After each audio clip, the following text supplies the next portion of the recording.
needed. Take classes online or on campus, and financial aid is available to those who qualify, including the GI Bill. Go to mycomputercareer.edu and take the free career evaluation. It's not rocket science. It's mycomputercareer.edu.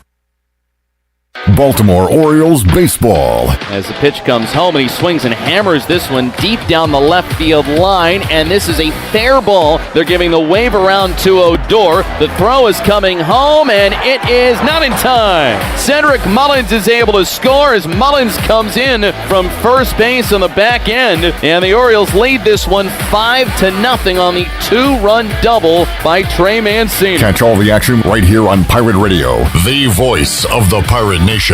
So, how does short points work? Well, at Jersey Mike's, 6 regular number 13s plus 3 giant number 7s equals a free regular number 13. So, Pepsi and Lay's now earn more points towards free subs. That adds up. Exactly. Download the Jersey Mike's app and earn rewards towards free subs with every sub, Pepsi, and Lay's you purchase. So, how does short points work? Well, at Jersey Mike's, 6 regular number 13s plus 3 giant number 7s equals a free regular number 13. So, Pepsi and Lay's now earn more points towards free subs. That adds up. Exactly. Download the Jersey Mike's app and earn rewards towards free subs with every sub, Pepsi, and Lay's you purchase.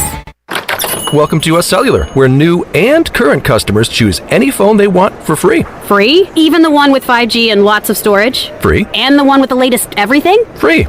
At US Cellular, any phone you see is free, whether you're a new or current customer. US Cellular, America's locally grown wireless. Terms apply. See uscellular.com for details. This is Brandon Tate, owner and operator of Atlantic Wireless, an authorized agent for US Cellular since 1997. Visit atlanticwireless.com to find the store near you. We go beyond the call.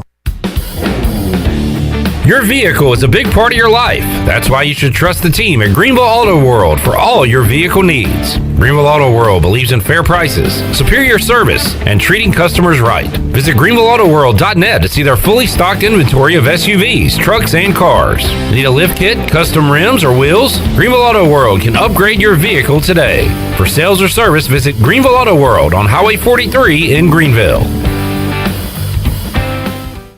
This pepperoni was carefully placed by hand by a pizza maker at Papa John's. Just like this one, and that one over there. Ooh, and even these in the crust. Get yourself the new epic pepperoni stuffed crust pizza, only at Papa John's. Hey Pirate fans, the Papa John's Epic Stuffed Crust one-topping pizza is only $13.99 and is an MVP move for game day or any day. Place your order online at papajohns.com and sign up for Papa Rewards. Papa John's, the official pizza of the ECU Pirates. Before anyone walks into your business, the outside is what they see. Make sure your first impression is a good impression with the right curb appeal. Hi, this is Daniel Andrews from Dan Andrews Lawn Service. We specialize in making your business look great. Let us handle all your professional landscaping needs. We do it all so you don't ever have to worry. Residential services are also available. Call us today at 717-8006 and we'll come out and give you a free quote. Taking care of your landscaping needs is all we do, and we've been doing it for over 20 years. You can trust our reliable team at Dan Andrews Lawn Service, covering all of Eastern North Carolina. Hi, I'm Annalie Newhoff. And I'm Rob Campbell. And we are with CopyPro. We have been locally owned and operated here in Eastern North Carolina for almost 50 years. CopyPro is the leader in office technology. Does your business struggle with keeping printing costs low or producing professional documents? Here at CopyPro, total customer satisfaction is our #1 priority. We have a variety of solutions to help reduce your printing expenses and make your business more productive. Call us today at 1-800-682-6558 or online at copypro.net. CopyPro, we are the professional office systems people. If you missed Pirate Radio Live, you missed Mark Brown, CamdenChat.com. You know, what has led to this 8-game winning streak, this excitement right now in Baltimore? Who are the guys that are standing out night in, night out? It's really just been a whole team effort, not even just like one guy carrying them on their back. So, I mean, that's what's exciting. It's just a whole bunch of guys are collectively playing greater than what you would have thought the sum of their, individual parts was. Pirate Radio Live, weekdays from 3 to 6, right here on Pirate Radio, the voice of the Pirate Nation. This is Pirate Radio, WGHB Farmville, 1250 and 92.7 FM Greenville, WDLX Washington, 930 and 104.1 FM Washington. Can you be quiet, please? Thank you. Welcome to Pirate Radio Live. Hi. Hi. Tabua. Aub. What about Aub? Safula. Cool, neat story. Was that supposed to be funny? There's local politics, bud. Don't go over the rules. It'll take forever. Let's just get to the draft. Let's get the pumping. I got a little taco meat on my chest. It's gonna be fun. We in the thick. I mean, everybody gonna be loud. I'm gonna be loud with them. I'm gonna screaming too. Like, yeah, let's go, let's do this. You ready for this? I am. Now live from the Pirate Radio studios in the heart of the Pirate Nation, here is your host, Clip Brock. Alrighty, welcome into a Free Beer Friday edition of Pirate Radio Live. Clip Brock here inside the Pirate Radio studios on Pirate Radio 92.7 FM in Greenville, 104.1 in Washington. We're on 1250, 930. You can find us online, pr927fm.com, and watch the program and be a part of the show on Facebook Live and on YouTube. You can chime in there with questions, comments, concerns, birthdays, anniversaries, whatever you got. Here on a Friday edition of Pirate Radio Live, we've got a case of good old American Budweiser coming up. The Freedom Beer is on the line today. 24 of them bad boys coming up in hour number 3, so stay tuned for that. That is on the line. We got a lot of guests to get to as well, including the head football coach of the J.H. Rose Rampants, Will Bland, former ECU wide receiver, will join us. Man, he's done an awesome job in just a couple of years there as the Rose head coach. So we'll start to preview some area high school football today in about 20 minutes with Will Bland from J.H. Rose. At 4 o'clock, we got a lot to catch up on with Tony Dunn, CarolinaCatChronicles.com. We'll get his thoughts on Baker Mayfield. Myself, Tony, Chandler, and CJ will tell you what team that didn't make the playoffs last year will make it this year. We'll go over the Hall of Fame class, and I want to see if Tony is caught up and everyone here is caught up on the Lamar Jackson Bernard Pollard Twitter beef that happened on Wednesday night.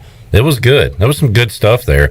So we'll talk about that as well in hour number 2, NFL hour. 3 guests in hour number 3. Morgan Ahlers will join us on the Pirate Radio Live line, as will Mark Greenhild's Golf Shop Radio Show and Brian North. So those are the guests on today's program. Shirley Rhodes is here. CJ Schaefer is here.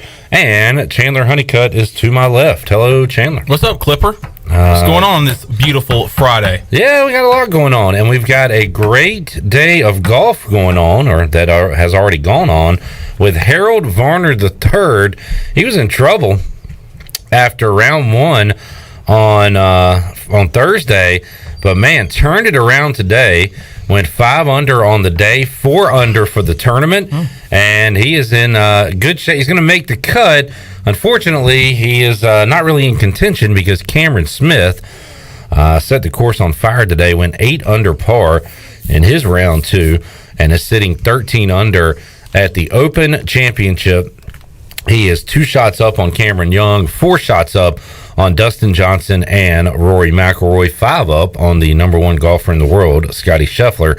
But good to see HV3 turn it around today, make the cut, and he's going to play into the weekend. That's awesome news. And what is the cut line, by the way? Because there is a player playing in this tournament that you might know. Tiger Woods will not be making the cut. I just saw him on the +9 is not going to do it. Even par is going to be the cut line, projected cut, it appears. Yeah, Harold with a good day today. Cameron Young with the lead just about all day yesterday at -8. But Cameron Smith, my gosh, what did you say he had? What did he do today?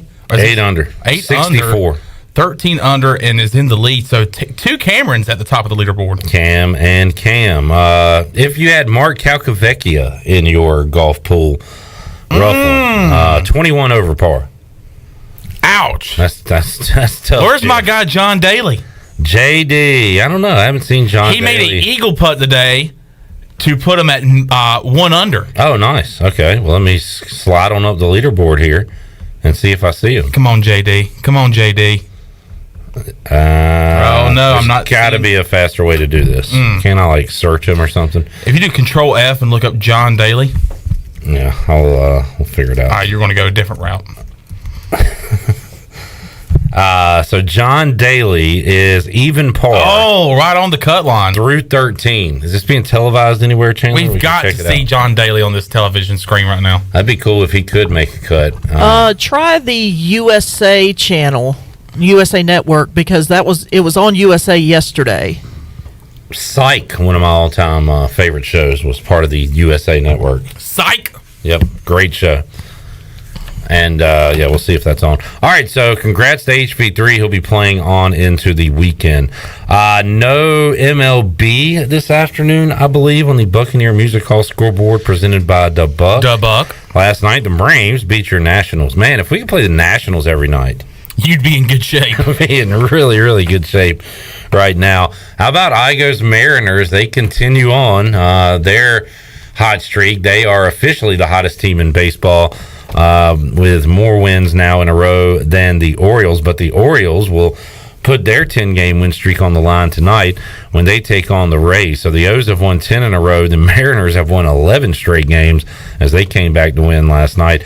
Yankees and Red Sox will play tonight at 7:05. Those games going on tonight in Major League Baseball.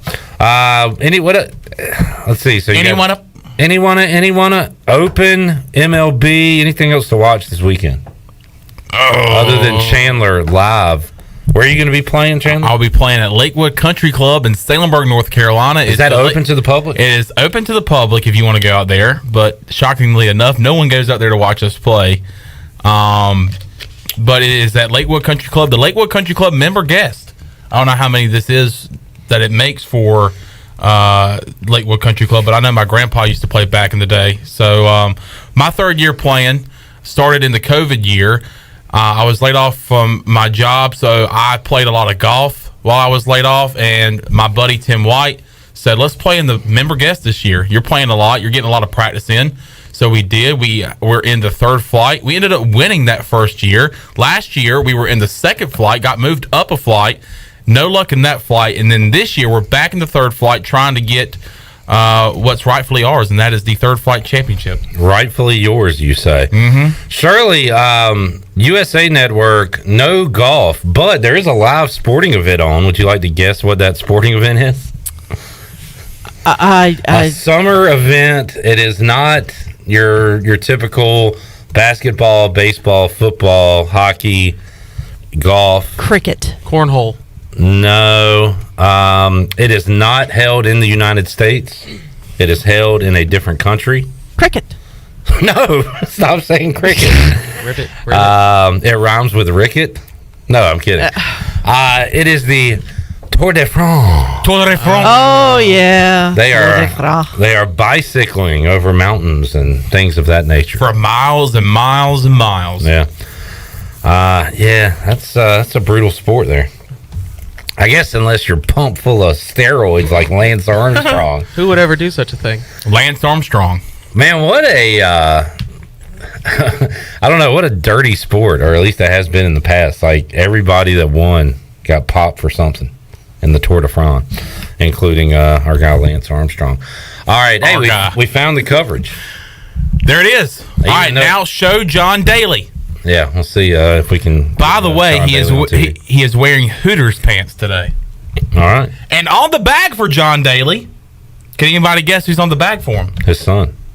All right, you knew it. John Daly Jr. Little John. Golfer at Arkansas. Is that right? Yeah. Yep. All right, there you go. Coming up later on in the show when we talk to Tony Dunn, and I'm ready to really dive into these summer NFL and college football conversations. So today we're going to do teams that missed the playoffs last year that will make the playoffs this year. And I've asked everyone to give a reason why, pick a team, and we're all going to do that in hour number 2. Because we're getting about there. I guess, when do training camps open up next week? It's got to be coming up soon. Yeah, you'll have that. You got the Hall of Fame game coming up less than 3 weeks away now. So we're starting to get into it. And as I said, Will Bland going to join us here in just a moment, and we'll start to preview some high school football as Nate Connor coming up Tuesday on the show. We'll get all the area coaches on here to preview the season. Can't wait for the local high school preview at Parker's Barbecue. When is that again? Brian Bailey said that will be taking place on Monday, August 8th. I'm looking at Coach Bland. He says he doesn't know. So that's for us fat guys to know. You don't worry about that, Coach. We're looking forward to the barbecue. We're looking forward to the food. Yeah, that's good. That's one of my favorite days of the year. I went out there with you last year and took videos as you interviewed the local high school coaches, and it was fun. It was great to get to know the coaches. Some of them new. Yeah. And a new conference. And that was named last year by Brian Bailey. Yeah, he gets credit for the, what is it, Carolina 3A, 4A? Big Carolina.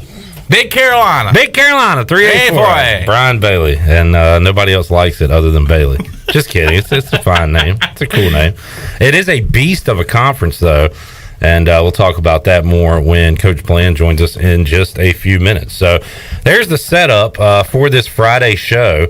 Once again, a case of Bud on the line, so that should keep people thirsty for hour 3. Do you mind if I take that with me for this weekend? That's always funny when there's beer here and somebody acts like they're going to drink it, and that was a good one. Gets me every time, man. Hey, I didn't say anything about drinking. I said, can I just take it with me? Hey, maybe there might be like 22 in there by the time we're done with that show. By the time they get it, it might be halfway empty. I tell you, man. You know, you're a jerk. You know that? How so? Explain. You're just being a jerk. How? I was just saying that. Can I take it with me? No. Oh, it was a real question. No, you can't. All right. That's what I was looking for. All right. No. Oh, mercy. It wasn't a joke. I need beer for the weekend. No. And it's sitting right here in front of me. No, you can't have that. I apologize. I thought you were being facetious. I was being facetious. Yeah. All right. Saw this today. New college baseball rules. Oh, yeah, I saw that the Fun Police was out today. Woo, woo, woo. Never heard that one before. We're only doing original material. Nothing new here. This is original material Friday, so I hope you brought your A game. Was that a reference? That is old material. Can't use that. Kendall Rogers, D1 Baseball, says the NCAA Baseball Rules Committee proposed some changes. I was about to say. Proposed. So I guess there's meetings coming up. No more celebratory props on the field. Oh, my gosh. The second one. Wait, the second one? Conferences coaches can agree to put a runner on second base in extra innings. All right, I'm more worried about the first one. I know, that is fun. Several action clock changes in game. 20-second action clock. Now, I don't know what those Does that mean... We need Mike Mullis here. Does that mean like maybe a batter stepping out of the box? Maybe a pitcher off the rubber? All right, here we go. Under the proposal, runners on base, a pitcher would be required to start the motion of throwing a pitch or making a pickoff throw to avoid violating an action clock. Pitchers would be allowed one step off, one fake throw to a base per batter to reset the clock. If a defensive player requests and is granted timeout, it will be treated the same as a step off. If the 20-second clock expires without a pitch or pickoff throw being made, a ball would be added to the count. So it's a new pitch clock, I guess. And I've talked to a lot of people that have gone to minor league games this year, especially Wood Ducks games, and they're like, man, that pitch clock is serious business. Like we talked to Brian Hanks. He said they've had 2 Wood Ducks games that have gone under 2 hours this year. And I think he said they're averaging like 2 hours, 23 minutes, something like that. So it does make the game go a little quicker. And we'll see if that is introduced into college baseball. Do you think umpires see this? Maybe like Max Stokes sees this and goes, oh, my God. Probably. That's something that we have to keep up with. That's something we have to add to the list of things we have to keep up with. Probably so. You're probably right because, I mean, and we're going to blame the umpires for when it happens in a game and it doesn't go our way. But it's just one more thing for them to worry about, to look at. So, yeah, you're probably right there. I don't think umpires are clamoring for this unless they want to leave early to games.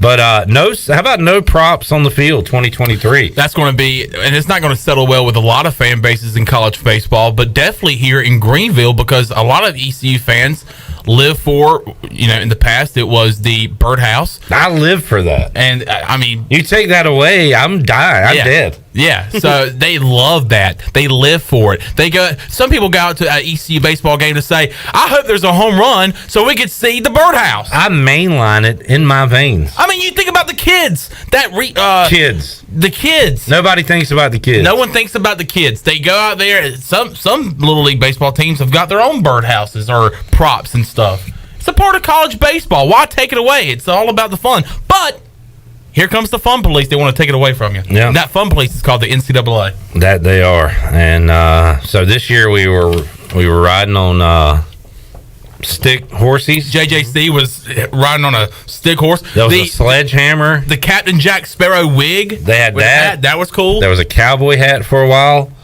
Like, yeah, all kinds of stuff. They brought sandwiches out there, too. Yeah. A lawnmower tire. Yeah. Is a sandwiches, like you said? Is a sandwich a prop? Or is a sandwich a sandwich? Follow-up question, is a hot dog a sandwich? And if so, does that mean it's not a prop or is a prop? Good question. Man, are the NCAA thinking about these questions? Lots of loopholes here. That's right. Contact my lawyers. We're going to get all these answered in a court of law. All right, let's take a break. We'll come back. Will Bland going to join us in the Pirate Radio studios. We will talk some football. I wonder who Will Bland's favorite wide receiver is all-time at ECU. Is it himself? Maybe we'll talk about that, too. When we return, Pirate Radio Live, back with you after this.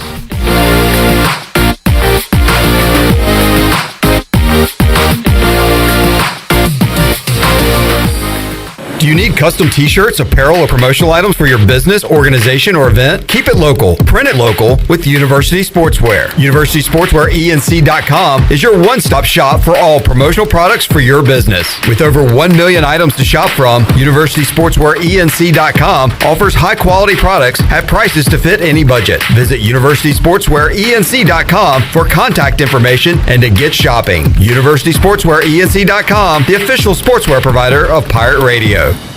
Country Mart has been locally owned and operated for over 40 years and is your premier country store serving the best cheese biscuits and country food around. Country Mart is open every day and has 2 locations in Bethel on Highway 11 and in Stokes on Highway 903. Both Country Mart locations are top-of-the-line fuel stations serving Shell gas, including 93 ethanol-free high-octane gas, which is the best for all you boat owners. Country Mart, fueling you up with great food in your engines with great gasoline. Go Pirates!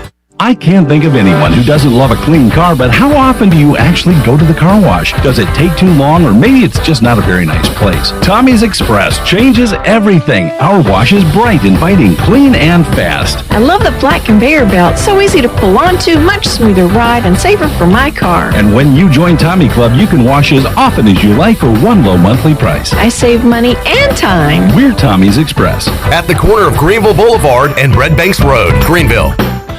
This is Dr. Christopher McDowell from Orthopedics East and Sports Medicine Center. Our practice has been caring for athletes at ECU and the residents of Eastern North Carolina for more than 35 years. Whether it's time for your sports injury or it's time for that joint replacement, Orthopedics East provides the latest in operative and non-operative orthopedic care. We also offer on-site physical therapy and MRI services, as well as walk-in urgent care on the weekends from 10 a.m. to 2 p.m. For experience and professional care, call us at 757-BONE or visit us online at orthoeast.com. Go Pirates! It's bow time. If you look closely at a big, bold Bo's chicken sandwich, you'll see it's only made one way. The right way. Marinated, then hand-breaded with bold southern seasoning before being topped with not 1, but 2 juicy pickles, creamy mayo, and a toasted bun. Woo-wee! But don't look too close, or you'll just end up eating it, and we wouldn't blame you. Because, well, it is a sandwich after all. A show-stopping southern specialty that can only be the Bo's chicken sandwich. It's bow time. When I need jeans, I order online because I know exactly what I want. They have just one moving part, and if there's something wrong, I exchange them. Buying a vehicle, especially pre-owned, is way different. Lots of moving parts. You don't want to get stuck. For a worry-free purchase, visit Phelps Chevrolet. We've been here in town a very long time. You know us. You know we stand behind everything we sell. Phelps Chevrolet in Greenville. Come get you one. University PC Care has been busier than ever repairing personal PC and Mac computers and iPhones during this pandemic, and we thank you for your support. Now, with everyone streaming and doing work from school and home, you may have discovered that your home Wi-Fi just isn't cutting it. It may be time to upgrade your home network, and University PC Care can help. To make a network assessment appointment and discover upgrade options that fit your home, go to talktowilliam.com or learn more at universitypccare.com. Hey Pirate Nation, this is Kyle Gaines from Washington Chrysler Dodge Jeep Ram. Not only will you feature a great selection of pre-owned inventory for sale, but we'll also buy your vehicle even if you don't buy one from us. Drive a little, save a lot. Give us a call and make a short trip to Washington and let us buy your vehicle today. It is totally worth it. We also service all makes and models at our state-of-the-art service department. Washington Chrysler Dodge Jeep Ram between Greenville and Washington, and WashingtonChryslerDodgeJeepRam.com. Remember, drive a little, save a lot. Go Pirates. This is Tim Doust, ECU Football Special Teams Coordinator, and you're listening to Pirate Radio, the voice of Pirate Nation.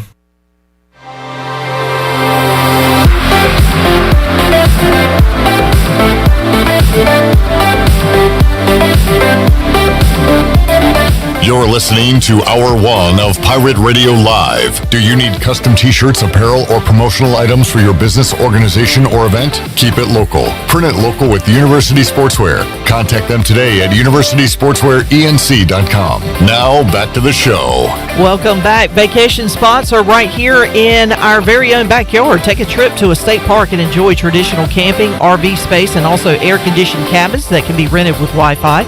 If you're by a lake, be sure to check out the opportunities to rent a canoe or kayak and get out on the water.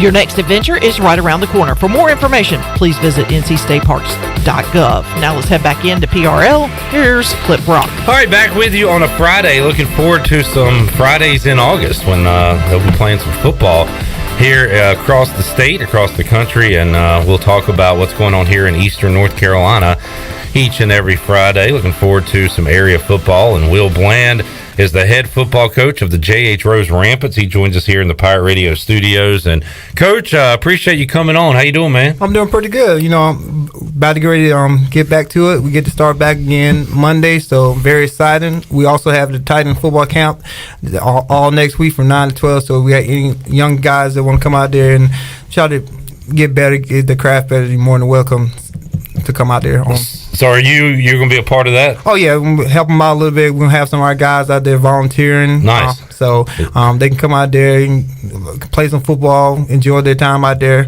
and get a free T-shirt. So your week is set then. You got your own team. You got Titan football. You got football nonstop. Yeah, nonstop. So I got to make sure I'm with the family for a little while so that they won't get mad at me. And we'll be good to go. You said I asked you when you came in what's going on currently, and you said this was a dead week. Right. Yep. So are the players allowed to do anything, or how does that work? Well, exactly? we can't have organized practice or organized stuff. So the players, if they want to, they can go out there on their own. Can't be with any coaches or anything, and do just try to stay in shape. Go over the plays that they know by themselves. So I encourage them to make sure you stay active, make sure you're running, because it was 2 weeks. So when you get back on Monday, it's gonna be 2 weeks before you did any organized sports. So we'll see if they listen to me and stay in shape. We shall see. You also said that you were at the coaches convention recently. So what all does that entail? What are the discussions there? Well, just getting to know some of the people across the state or around, see some of the older coaches, some of the coaches that won state championships a lot, and then just hearing about, trying to work out the realignments and trying to get more schools. Right now we got 4A, so trying to increase it so we can have a better ratio of that. So just going in there and just hanging out with some of the football, just talking football all day, basically. How long is the clinic? How many days is it? Well, it's for football is Wednesday, and that's when they had the East-West All-Star game down there.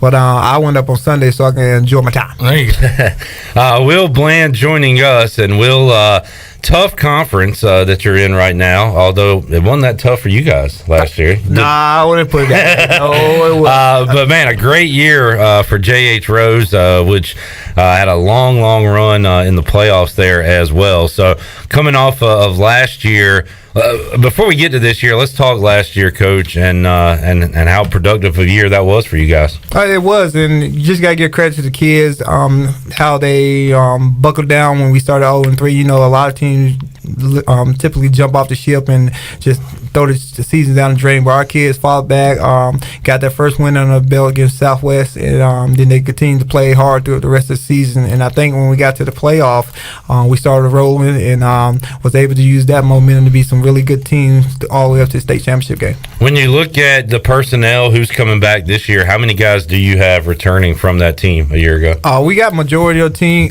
guys coming back. We know we lost Michael, our running back. We lost Clavon, who also was a great running back and a linebacker, and our other middle linebacker. But we got most of the guys coming back, so they've been in the program for a while. They know what it takes to make it to a state championship game. They've actually been coming out working harder than they ever worked before because how the season ended last year, so we want to make sure we don't end up like that again if we had that opportunity to make it back. You want to play a lot of games because that means you're winning and advancing in the playoffs, but 16 games is a lot of football games for high school kids. It is, and you just got to be able to manage some of them guys. You got to be able to pay attention to how they are. You might have to cut practice down a little bit because they're sore. You might have to don't give them a lot of reps during the games, and hopefully you are able to get up big on some of these teams that we play so you can rest some of them guys. Will, former big-time high school football player, D1 football player, now a head coach in high school, so you know what it takes, not just from August to November, but what it takes year-round. So how do you implement that into your football team? What's the off-season like for J.H. Rose? Well, it's pretty busy. We encourage our kids to play other sports. So if you're doing basketball, AAU, or you're doing baseball, just as long as you're doing something to stay active. If they're not, then we want to make sure that we get eyes on our kids, making sure we got them in the weight room, making sure we run the kids, and making sure that we put them in every position to be able to come out there and play a 60-game season which we plan on doing every year. So if we can keep them coming, keep them decided to play football, then we've done our job. Will Bland joining us. Will, how about offensively, quarterback, skill guys? Who you gonna be counting on this year? Well, we got our quarterback come back. He threw for 3,300 yards last year, 34 touchdowns. So that's a big plus. He's only 5'9", but he's great in the pockets. He's run that team, the general of that team out there. We also have Kadarius Geddes coming back. He was the second leading receiver behind Jaden Grimes. So we expect big things for him this year because he is a senior. I think he had grown a lot since last year. Now we just got to put it on the field so we can be productive. We got some kids that played on JV for our wide receiver group that are very good coming back. We got Jackson Latham. We got Landon Richard. And we also got a basketball player from last year, Malachi Keys, that plays basketball. He will be out there. He's 6'4". He'll be on the outside catching some of these balls from Will. On the offensive line, we got Johnny. He'll be back. Two of our JV kids will be there. Tyler Wilkerson and Cameron Taylor, Marquise Phillip, Darius Jones. So we're looking for new guys to help us out and step up on offense. Big names leaving, but a lot of guys returning, as you said. Also, I know you have some coaching turnover, offensive coordinator moving spots. So how about coaching stability? Did you have to add any? How many new coaches did you have to add? Well, we made one big hire. We lost Coach King, went back to Havelock. So I'm going to take over some of the offensive call duty along with Zach Stabdos and will help out in that aspect of it. Coach Trayshawn, who's our real good O-line coach, will help out with the run game. On the defensive side of the ball, we added Coach Joseph Daniels, who's going to come in and help our defensive coordinator out a little bit, which is Coach Lovett. So that's a big help. He's also in the weight room taking over Coach King's spot, so he does a great job in there, motivate the kids, make sure we're doing what we have to stay healthy. And then add a couple of volunteers, which you need all kinds of volunteers. So I probably got like 21, 22 coaches. Whole lot of guys. And Coach, you used to have your hands on the JV team and producing the future great Rampants. And I was told to ask you about a Dreyfus kid that I believe he was a wide receiver in middle school. He's coming up the ranks. But as somebody who used to coach JV, you keep a good eye on what's going on with those guys, right? Right, and you have to because those are your future. I mean, mean, like if they came in and never saw me and never talked to me, then why would you want to play for me? So I make sure I'm down there with them. I go out there. It's a little bit different from them. I have to tell them it's not middle school ball. I don't know how to play you, but you come out here and you show me you're gonna work and show me you're gonna listen and attempt to do everything. We'll make sure you get in the game because it's all about making sure the kids learn and prepare themselves for that varsity aspect of it. If they can get in there and do what they're supposed to, lift weights, be on practice on time, or just communicating. That's the big thing with me. If you can communicate with me, then I know where you at. I know where you been. So that's the first thing, and we do that. We're on good foot, good notes. So. Do you remember, Will, what's the toughest jump going from middle school to that first high school action, or when you went from, being a football star in high school to college football? Like, how big, compare those jumps if you could. Well, I was, in high school I was pretty good. So when I came out of middle school, it wasn't that really a big jump. I mean, like maybe a little bit of speed of game, but I was also faster than a lot of the older classmates. So it wasn't that. It's probably when I jumped from high school ball to college football because everybody is almost equally the same, and it was kind of tough. Because you went from the man to then everybody's the man. And everybody in the football. I was like, what? I'm faster than this kid on paper, but on the field, he's running side by side with me. Will Bland joining us. Can you stick around another second? Yeah. All right, let's take a break. We'll come back. We'll talk more high school football. We'll talk a little Pirate football as well. We've been going back to the past, Will, so I might ask you about some of your all-time favorites as far as quarterback, running back, receiver at ECU. You can say yourself if you want to. But we'll talk Pirate football, rampant football, and more when we return after this.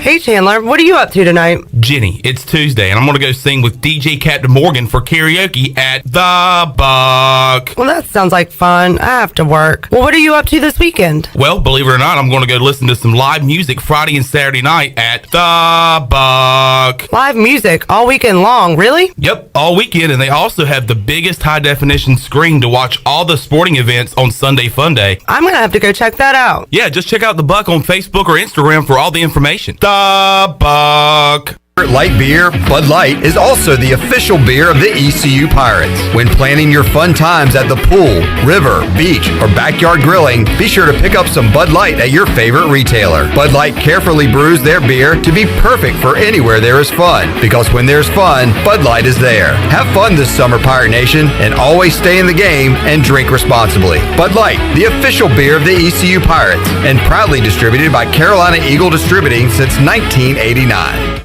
Pirate fans, the 2022 football season is going to be one for the record books. East Carolina is coming off a 7-win bowl season, and 2022 is shaping up to be even better. The Pirates need you to pack Dowdy-Ficklin Stadium this fall with a great home slate that includes in-state rival North Carolina State. The American Conference schedule features home games against UCF, Memphis, Houston, and Navy. Season tickets are on sale for as low as $125. Get your tickets today by visiting ECUPirates.com. The best burgers around. Everyone loves a thick, juicy, and fresh burger. Tiebreakers in Greenville, plus the all-new Tiebreakers in Winterville, do real burgers better than anybody. So don't just go to any burger-themed restaurant chain. It's time to break the chain and eat local. Tiebreakers, real burgers at its best. Everybody loves burgers. Welcome to US Cellular, where new and current customers choose any phone they want for free. Free? Even the one with 5G and lots of storage? Free. And the one with the latest everything? Free. At US Cellular, any phone you see is free, whether you're a new or current customer. US Cellular, America's locally grown wireless. Terms apply. See uscellular.com for details.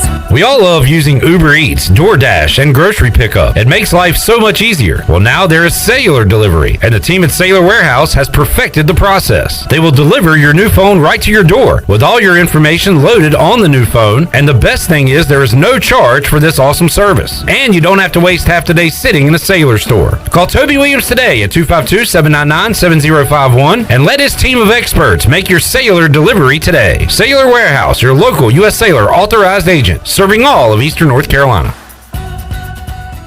Warren's Hot Dog Pizza, homemade lemonade.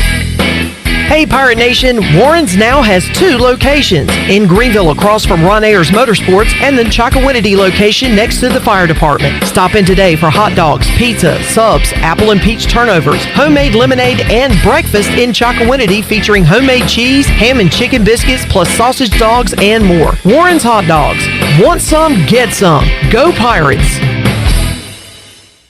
Although innovative new resources such as digital media and social networks have grown in popularity, smart marketers recognize that printing is a mainstay. We live in an age of computer hacking, scams, and fly-by-night businesses, so it's reassuring to consumers when they receive printed marketing pieces. It exemplifies business confidence and conveys a high level of commitment. It also fosters trust, which leads to engagement and ultimately brand loyalty. When you're ready to grow your business, come to PIP, where business goes to grow.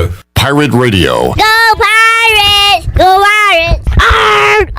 Yeah. The voice of the Pirate Nation.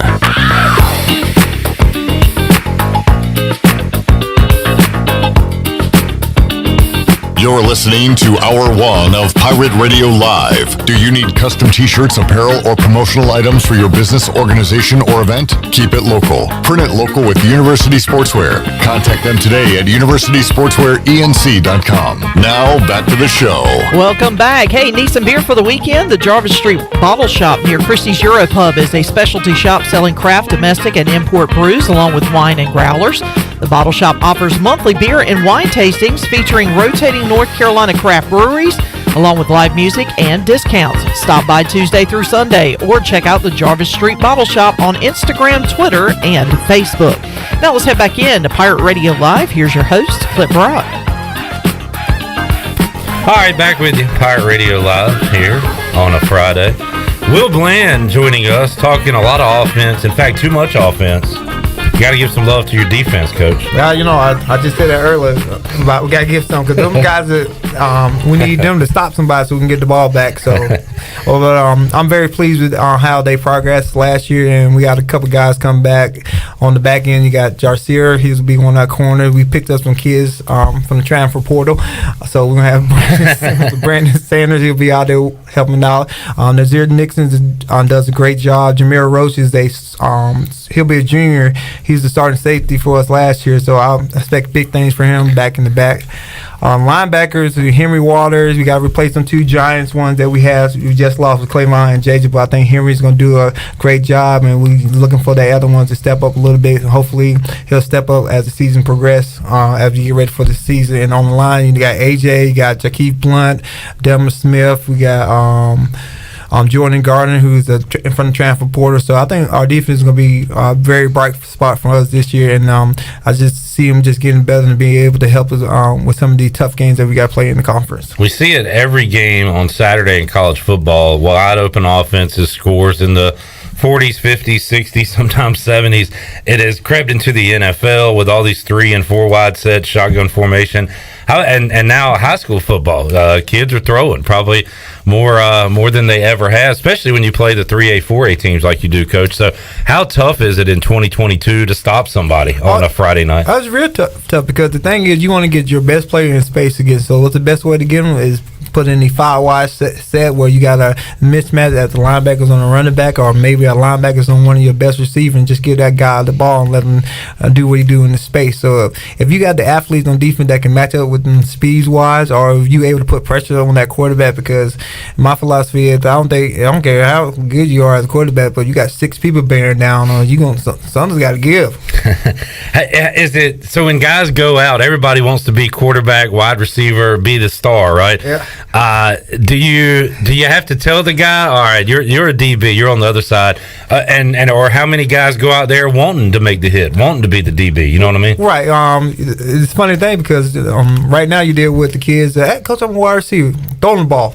Oh, you can't catch. You're a DB, but you got to be able to catch the ball to be a wide receiver. As far as quarterback, I think a lot of the quarterbacks that's grown, that's coming up in the area know they can throw the ball, know they can be quarterbacks. So you really don't have that aspect of trying to find a quarterback because you know who they are.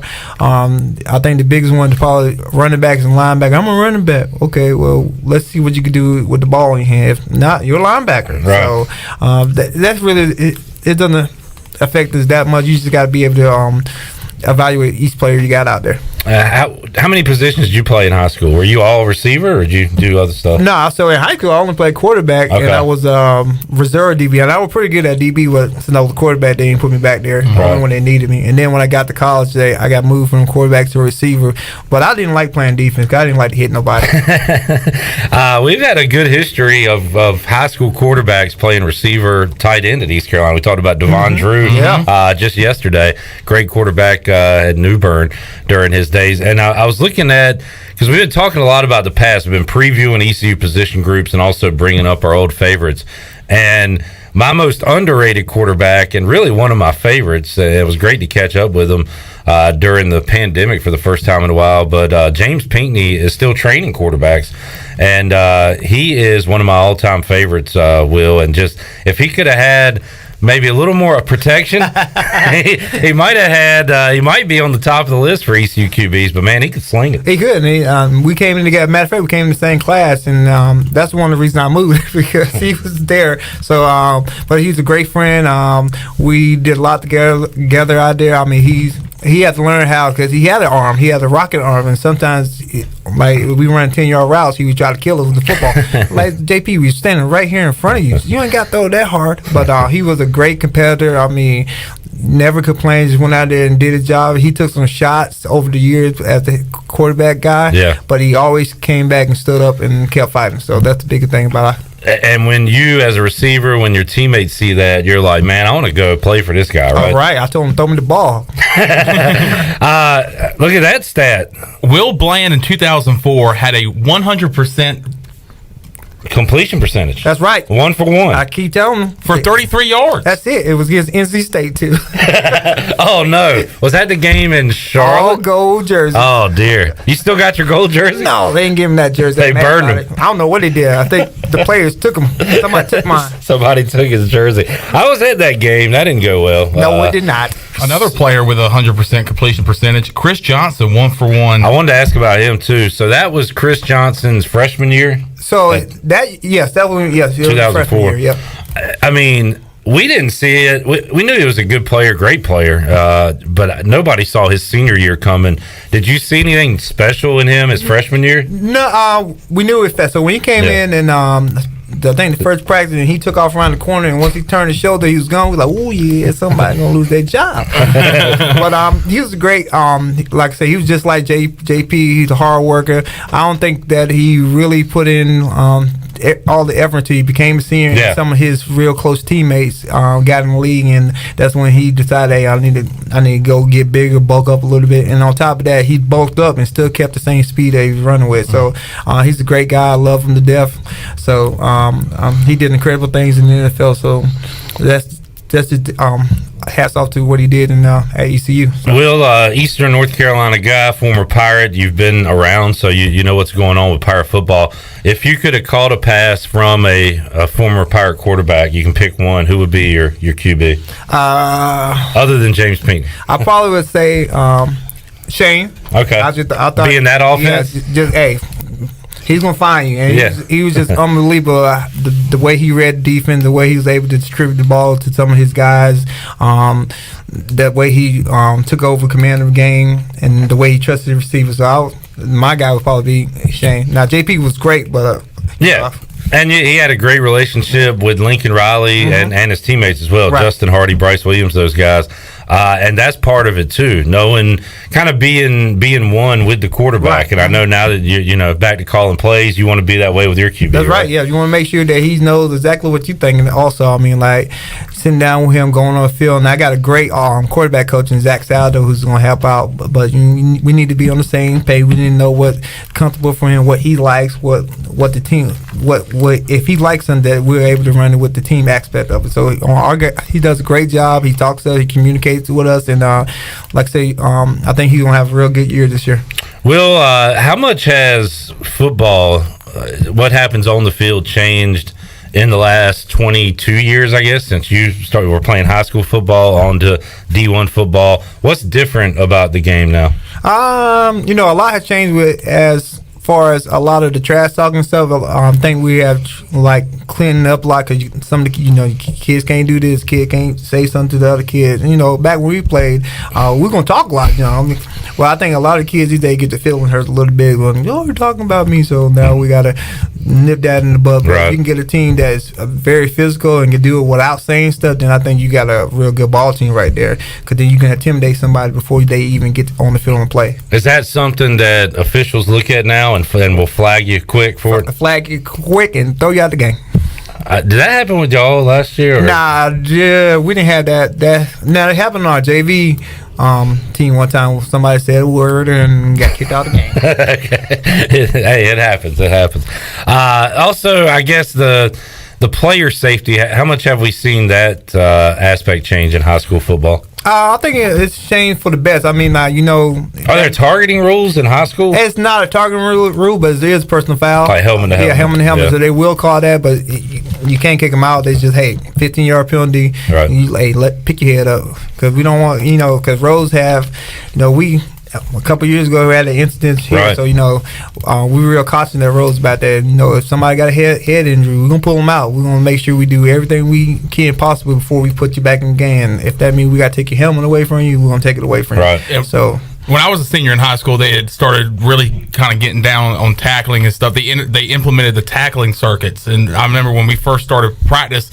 That was the first thing we ever thought or were taught about how to properly tackle. How much are you guys, kind of trying to implement that in your program? Well, Coach Daniel and Coach Love do a great job at doing our tackle. So, cause we use tackle wheels and stuff, and then now it's all about the hawk tackle where you wrap another guy and then you roll him through his legs so you can get him on the ground, trying to keep your head out of it. So it's all about just trying to keep their head out of there because, again, you don't want them to have a severe neck injury where they can't play football again. So if you can teach the proper way of tackling, then you can prevent all that. In rugby, they even got helmets. And they don't care. And they knock the snot out of each other, too. Yeah. Geez. How much live hitting are you able to do or do you like to do during these practices you got starting coming up on Monday and leading into the season? How much kind of good on good live action do you do? Well, we try to do a lot of the good on good, but it's all limited in time because they passed a law where you can only have a certain amount of, in the 2.5-hour practice, you can only probably hit for 15 minutes live. Okay. So, and basically, I got a rule that I don't want to lose my kids in practice. Right. If I'm going to get a kid hurt, it need to be in the game. So we're going to try to do a lot of what they call bumps, like the defense come, hit them, and let them go, and let the guy keep running so we can. But that also takes effect because then you teaching the kids, hey, you go hit, you don't have to wrap up, you got to let them go. So we got to pick our poison. Did you watch film in high school, and is that a thing now? It's got to be a thing where your guys are able to watch film. Oh yeah, we watch film all the time at Rose. Trying to get. Matter of fact, we did a 7-on-7 2 weeks ago, and I graded them. I said, boys, we got to do better than this. This ain't winning football. Now, when I play high school, I ain't see one film. I didn't watch anything. If they put it on, I don't know what I was doing. I don't remember it. Those VHS tapes are it took too long to rewind. I'm like, yeah, really. Now it's things have changed. Oh my God! If I had Huddle back when I was in high school, I'd be all over it. How good is that too for opposing teams to know what they got, know what they're doing? Right, because you got highlights. You can see the other team offense. So all you got to do is go to the play highlight and watch what's going on. But I think in North Carolina it's pretty good because you can ask about anybody. Okay, let's trade film to Huddle, and you can ask somebody from West Charlotte here, and you ain't got to drive there like you had to do in the old days. Meet you halfway. You just click on a button and then you got the film right there. So, but it has changed over the years, and I think changing film has been great. Now I just need the ESPN sport crew at my place so we can get like the end zone copy. Some HD, some all 22, all of it. So tough conference schedule, obviously. And that opener is pretty tough too against Cleveland. It should be Wilson Hunt actually. And then we got Cleveland. Wilson Hunt to open. You're right. At home, you'll open up at home, and then play Cleveland. So Hunt, Cleveland, Northeastern, Southwest, Onslow, the non-conference schedule. What do you think about those? Again, there's going to be a tough one. We went up to Hunt last year and lost the first game, and then we lost to Cleveland, which they had that monster of a running back they had. And then Northeastern, we played a very good Northeastern team. They're always tough. Always, and we had 5 turnovers. So I think if we can get through that and come out on the positive side, I think we have a great shot going to conference. Does Northeastern do they have a freshwater still on the roster? Nah, he just left. Oh, okay. They're out of freshwater. They are. They need to go get some more fresh water. Will Bland joining us. Will, who New Bern, who's the team to beat in conference this year? Of course, this thing could fluctuate. So many good teams in the league. So who's at the top, you think? Because you got to do your coaches poll here in a few weeks. So we'll get a preview of it right now. Well, I ain't gonna give it away though. But no, I think New Bern is coming back. They have a great offense. They got a great coach in Tori now, who does a great job. The defense is pretty solid out there. Havelock again. Their offense is good. Coach King is down there helping run that offense. They were young last year, so I think they'll be much improved. I think Jacksonville is have a couple pieces they got to replace, but if they can get that replaced as that quarterback Josh Benton and get the defense replaced, they'll be good. Also, South Central is coming with a new coach, so you don't know what to expect from that team right there. But in the past, you can get the good South Central or you can get a bad South Central. So we just got to wait and see on that. North side is North side. They're going to be tough. They got a great coach in there. Just got to see what athlete they get or how it panned out. And then, Conley is always Conley. Nate does a heck of a job down there with them guys. They got Crumbler. They just got to find a replacement for their quarterback. But I think if they can get their stuff rolling and do what they do normally, then they'll be very tough in that conference. So I think it's something. There's not a week off. No, you can't. and great rivalry games too. You got these Pitt County rivalries with South Central Conley. Rose New Bern's always been a good matchup, but you got the personal one with the Havelock Rams. I know you want to beat your old team, right? Always. And it's funny because the kids get on me all the time about it, but you got to remember where you came from. Havelock is what made me. I love Havelock to today. Cheer for them when I'm not playing them for them. But I'm the Jays Road High School football coach, so when we do go play them, it's all about doing our job and getting to the next step. So the next step is if got to beat them to get a higher seed in the playoff, then we must beat them, and then we can roll into the playoff with a really good seed. Really excited about this time of year. We'll talking about what's to come and more Pirate football on the way. East Carolina looks like Mike Houston might have his best team since he's been here at ECU. So fired up for some Pirate football too. Oh yeah, I think the city is fired up. I think we just waiting for it to get here so we can see what's going on there. I think that, like I said, I think he did a great job of recruiting and stuff and got some good pieces. Now we just got to put it all together and then go out there and play Pirate football like we used to do back in the days. And it's very important for a university to have a relationship with the schools around them, and J.H. Rose right down the road. So what's that like with Coach Kirkpatrick, Coach Harrell, Coach Houston, your relationship with those guys? Oh, it's great. They do a great job. They treat me like family. They make sure that you always come stop by. Coach Patrick coached me when he was over here. Oh yeah. Yep. So I know him very well. I sat down and talked with Mike Houston, some of the Foster. So them guys are great. I mean, they keep me in the loop. They make sure I'm good. They come out there and support our kids. So and that's a very important aspect because you right here. If you're a great player or if you're a good player, you want to play for your hometown because that's where your family's at. So they do a good job of that, and I just continue. Hopefully, we can continue that relationship. Yeah, that's awesome to hear. Will, remind me who's your NFL team? What? Nah, the 49ers. Oh, okay. Well, you're all right. No, yes. Y'all good. We'll see. What do you think about Trey Lance? I think he'll be all right. I mean, like, I don't think we should do. They need to go ahead and find out who's the quarterback. Right. We don't need to be like, hey, Jimmy G. Make a decision. Make your mind up. Okay, go with it. I tell you who I like. The guy. Well, Debo's the man. That guy, McDaniel, he came from San Francisco, went to Miami, right? The new head coach. Yeah, The little wonder boy, kind of weird looking guy. I think he's going to be, I like Miami this year. They're going to do some things with Tyreek Hill, Jaden Waddle. Yeah, somebody said, well, who you throw it to? I don't care. Throw it up. One of them can catch it. One of them's going to run under it. Or throw a screen, right?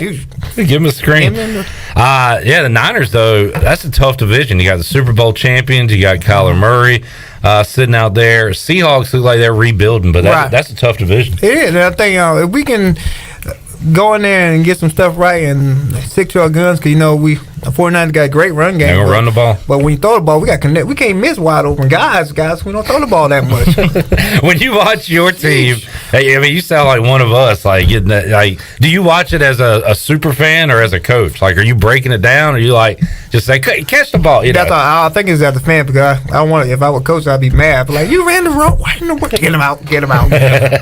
Yanking him out of the game. Will Bland joining us. All right, Will. So Monday, Real Deal gets going, practice and everything. Yeah. Now we start, like I said earlier, we start off with the Titan football camp from 9 to 12. We'll do that, and then we'll start football practice. Hopefully, it's not too hot. If it gets hot, we got to move it back. But we'll go from 4 to 6:30. Getting after lifting weights, and then get on the field a little bit for about an hour and a half, and just going on some plays and stuff. And you say if it gets too hot, that's not your rule. That's like a county rule. Okay, so what's that? A wet bulb. What do they keep the 93? I think 93. If it starts beeping, you can't go outside. Okay, so you know not to go. Yeah. If it gets too hot. We'll always enjoy talking with you, man. A lot of fun, and I guess we'll see you at Parker's coming up soon. Oh yeah. And take care of that Dreyfus kid too. I'm trying to, Marvin's right now listening to the radio station. Hey Marvin, how you doing? What's up, Marvin? I know he's always tuned in. Good deal. But anyway, I give a shout out to my daughter and my wife putting up with me. So I'll be home. I don't know what time I'll be home, but I'll be home soon. He'll be home, and then you'll get to get rid of him for a few months. It sounds like. So lucky y'all. We'll enjoy it as always, bud. See you at Parker's in a few weeks. Yes, sir. Yeah. Give me some barbecue and some chicken. We'll take a break. Come back. We're talking NFL Hour 2. Tony Dunn, CarolinaCatChronicles.com. Coming up next in Hour 2. We're back with you after this.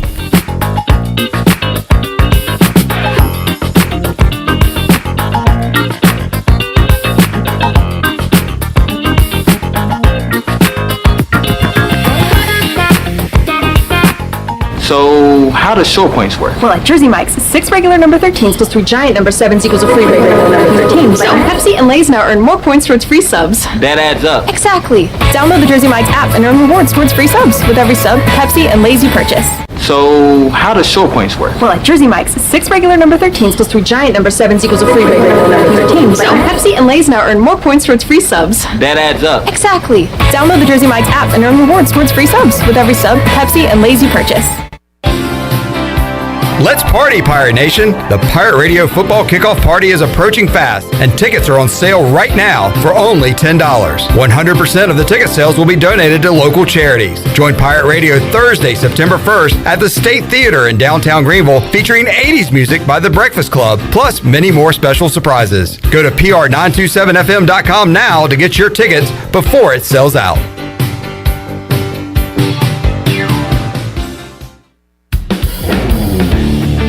Before you hit the road this travel season, be sure to get your tires inspected by the tire guys at Greenville Auto World. The Greenville Auto World service team sells all the top brands and economy tires if you need a new set. Need an oil change, state inspection, or AC repair? Greenville Auto World can work on any type of vehicle, and the monthly oil change special is only $29.99. Make an appointment now by calling 364-8730. For award-winning service, trust Greenville Auto World.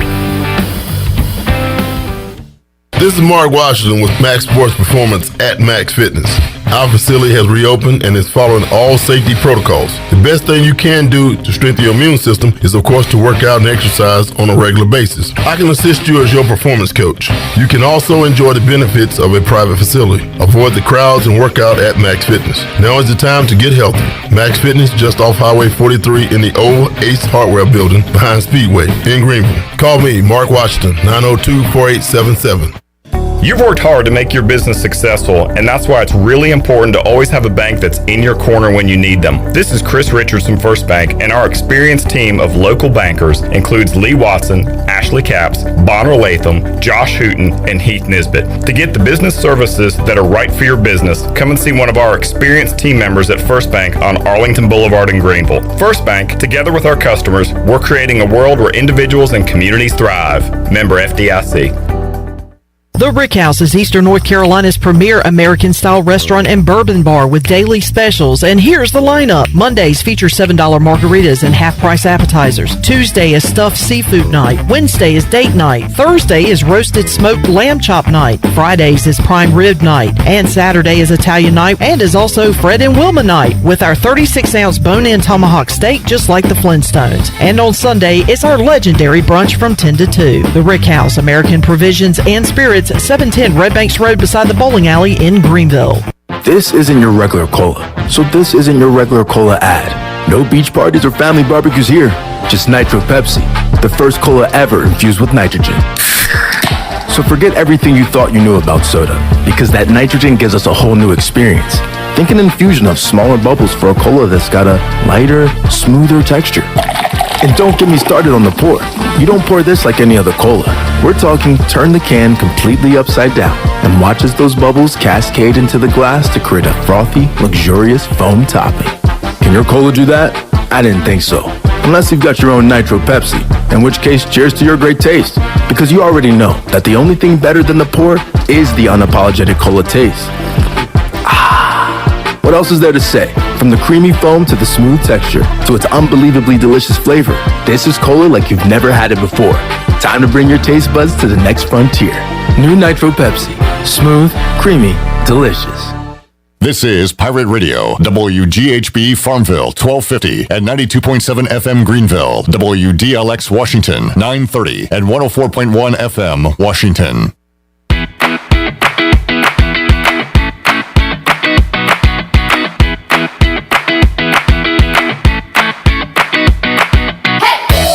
You're listening to Hour 2 of Pirate Radio Live. Now, back to the show. Welcome back. Do you need custom t-shirts, apparel, or promotional items for your business, organization, or event? Keep it local, print it local with University Sportswear.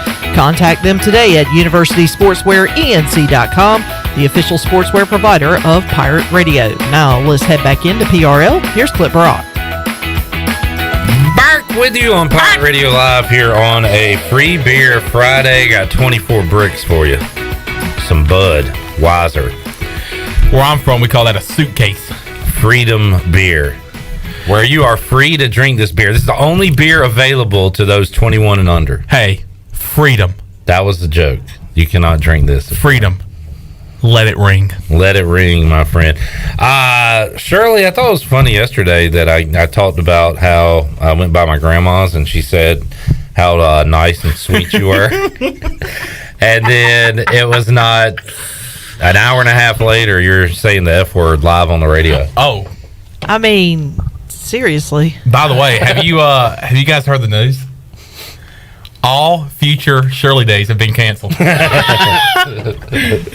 Now, hey, they have canceled the holiday. I've been canceled already? Jeez. Also, Shirley, you, as your attorney, you had the option to plead not guilty, but you yourself pled guilty. I was kind of on your side because I heard it as frickin', and since I thought it was that, when I heard it again, I was like, okay, well, that still could be frickin'. But you admitted yourself that, yeah. Yeah. Well, first of all, if I'm wrong, I'll say I'm wrong. It just doesn't happen very often. However... But in that case, it would have been good to say you were wrong. Juries are going to love you. Clip, I want you to watch this video, and I want you to tell me when she says it. I know. I saw your face. I could see it on your face. Oh, no, because in our work group chat, Chandler said... He sent the video and it said relive the moment. And I was like, I'll go back and see what it, because even Glenn said, no, I think she said frickin'. And I said, you're crazy. Yeah. So I go back and I look at the video, and as soon as I say it, Chandler could have broken his neck as fast as he slung his head around when I said it. And I honestly do not... It never registered in my brain that I cursed. It didn't register to anybody, but well, except the people that were listening. Yeah, that were listening. But our boss, Troy Dreyfus. But I looked around. You hadn't said anything. It didn't seem like CJ was saying anything. I was like, maybe she didn't say it. But when I saw Troy Dreyfus come around the corner and looking here, I was like, I think there was a A bomb was dropped. I think Igo knew. He was trying to hide it because his face kind of got red and it like sunk. And then I tried to hide that I heard it. I was just like, all right, I guess we're just Well, playing it you off. didn't exactly hide it because, I mean, like I said. No, I heard it, and then when I saw everybody else just kind of I playing mean, it, I was heard like, your all right. brain jar up I was against like- your skull as fast as you spun your head around when I said You it. said it so hard. Like you just dropped the Hard. hardest bomb. Well, look, if I'm gonna go down, I'm Yeah. gonna go down in flames. Go big. But yeah, I disagreed with Troy when Troy said I said it, and I was like, no, let's go to the tape. I was like, I said frickin', and I went back and played it back, and unfortunately, that's not what I said. And I was like, holy cow, I don't remember even saying it. I wish I listened to the encore this morning and hear beep. Tony Dunn is here. Tony, please no F-bombs. How you doing? I'm doing well. And I'm sure Grandma Brock was just fine with it. She's like, every now and then a lady has to put her foot down. I'm surprised she didn't call you and say, Clip, I take back what I said about Shirley. She'll pray for you on Sunday, Shirley. Of course. I don't think she heard it because she probably would have called me if she did. Does the congregation have any prayer requests? Shirley, I'll get my neighbor on it. Can y'all pray about it when you get home? I mean, in my churches, are there any joys or concerns? Are there any concerns? Yes. Pray for Shirley. She dropped an F-bomb live on the air. That is the first and only time I have ever done it in my radio career. Mike P says. Mike P says the only F-bomb we need today is freedom. And we're giving away 24 cans of freedom coming up. I believe they include alcohol in the third hour of today's show. Must be 21 or over. Tony, have not seen you. Well, that's not true. I saw you Wednesday night. Have not seen you. Had talked to you on this program in a couple weeks. Last time we talked to you, Baker Mayfield was not a Carolina that's Panther. right. Has it really been? You had last week off. That's right. You've only talked about it for a million times since it then. It feels like he's been on the Panthers for 2 years. In fact, y'all went live to C3 podcast on YouTube and the video platforms, and had a lot of interest in it. That was really cool. But so let me get your personal take first, and then you get the pulse of the Panthers fan base. So I want to hear that. So how about your take first? My take on it is, going into it, I did not want the Panthers to trade for Baker Mayfield, not because of Baker Mayfield, but because of the history of what we have done. One, we put too much money into Teddy Bridgewater and then parted ways 1 year down the road. Then we traded for Sam Darnold, which had an upside to it, but overpaid in the process and got fleeced. And I just didn't want a third repeat of giving a bunch of assets up for what could likely be a disaster. Matt Rule be fired, Baker Mayfield not be a Panther in 2 years, and you lose some draft picks in the process. So I was kind of the place where could go bad anyway, so we'll just roll with Sam Darnold. Maybe we'll get Matt Corral. But when the deal came along and we only paid $5 million and a bag of potato chips for him, I thought, man, this is fantastic. What's there to hate? Yeah. I mean, we simply got better with no risk. For no cost. Yeah. So how about when you're doing that live show or talking to folks on social media, what's the approval rating of this move and of Baker Mayfield? It is difficult to say. It's a mixture. Yeah, it seems like it's somewhat polarizing. Some people think that this is like a fantastic move. It almost feels like this is the people that don't like it think the people that aren't talking negative about it love it. It's like the people that hate it, like my co-host Sounds like politics. Like yes. If you don't like one guy, that means you love the other guy. Well, no, that's not right. Exactly. And they're like, well, I mean, he's just average. I mean, and then they're going on and on and on. And it's to the point where I just realized that I've already known this. People have already made up their opinions. Yeah. If you didn't like the idea of it, you're not going to like the idea of it until it changed. In fact, my co-host he's fun, but I said, I spit my drink out on the show when I said, well, what would it take? Somebody else asked him, what would it take for you to get a little bit of excitement? Or I think we said to buy a Baker Mayfield jersey or something. Like we made a bet. If we win 8 games, I'm going to buy it for him. If we win 10 games, the chat's going to buy it for him. And if we win more than 10 games, he's got to buy it himself and wear it. And we said, well, what would it take for you? And he didn't want to do it. And he said, what would it take for you to buy it? He said, 45 touchdowns. I was just like, what? I mean, I think that kind of shows you. That's like the most unrealistic expectation for what it would take for you to be happy. I got to say, Tony, you were going down that road, and I had to try to help you get back on the road when you were talking about Matt Rule, like if he wins 12 games, that'd be terrible because he'd come back. And I was like, Tony, looking back calm down, calm down, Tony Dunn. Looking back at that comment, I stick. What to is it. your thoughts on that? I stick to it. What do you say to your past self? I will. This is what I would tell you, and I want to explain it again. Is that if we get that done, I don't think it's because of Matt Rule. I think it's in spite of Matt Rule. I think it's because we got a full new coaching staff. That McAdoo is going to redo the offense. I think that it's because you go in and bring in a quarterback. And I don't think that it means that he should be fired.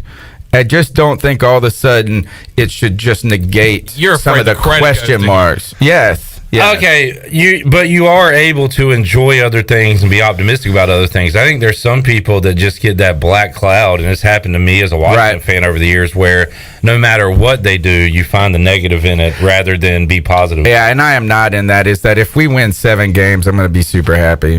Like, I just need to win. I mean, it has been a long time.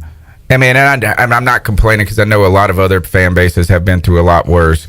But I think this is, 5 straight losing. It's been 18, 19, 20, 21, 4. This was 4 straight losing seasons, 5-11 each time. Mm-hmm. And, it's just hard to maintain the energy on the podcast at times. Right. It's just nice to breathe in a life. We went through this as Pirate fans. Oh, yeah. And it's just... Where you're just miserable to talk Pirate football. And it's like we're just going to say the same thing over and over and over again. And it really stinks when you know that the whole season's going to be like that and it's week 3. Yeah. And you got to go and do it. Season. And I think for Pirate fans, one of the things is, I know we had a good season last year, but it was like you might as well have thought we won a championship. Like, it was like, by the way, we didn't. It wasn't that great of a season. Yeah, but that's how desperate you are for a drink of water. You're like walking through the desert looking for an oasis.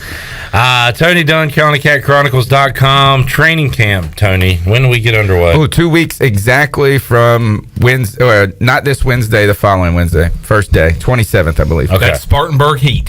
Spartanburg Heat. Are they practicing in that half-built facility? No. That is it's a Halloween Express. They're going to be doing instead of bags that they have to jump over, it's like cement blocks. It's a Rocky IV montage. Punch through this drywall. All right, doing some weird stuff there. All right, so any other Panthers news before we move along? Ooh, let's see. Robbie Anderson has been trying to defend himself on social media briefly because he's like, I was just trying to fight for my quarterback, Sam Darnold, not talk junk about Baker Mayfield. Background on that. So there was a post about the Panthers are first in line or interested for Baker Mayfield, and Robbie Anderson said, no. I like his argument there. And it might not be true, but he could say, you know what, it don't matter who they said was coming here. I would have said no because I was sticking up for Sam Darnold. He also went on IG and did this video where he's addressing the doubters. Now we have some questions about it. That's always a good idea. He's just like, I came from nothing. You feel me? You feel me? You feel. He said you feel 92 times in a row.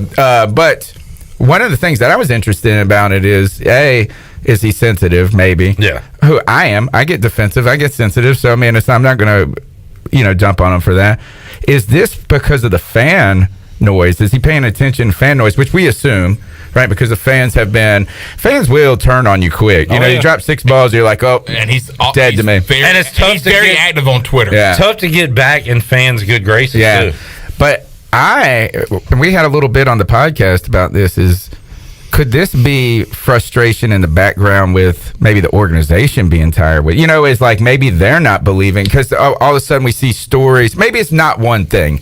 Maybe it's not the fan stuff. Maybe it's not what's going on in the building, but you see stories about Terrace Marshall Jr. about to take the next step.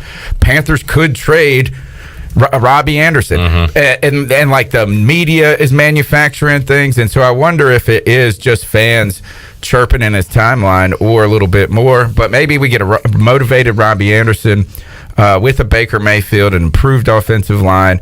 And I think a lot of Panther fans, at least it's like one of those times where maybe the Bucks remember when the Bucks used to sign like a bunch of people in free agency, and then have a good draft, and you'd be like, oh, they're gonna wait the playoffs. Is like you don't want to win April, May, June, and July. You want to win October, November, December.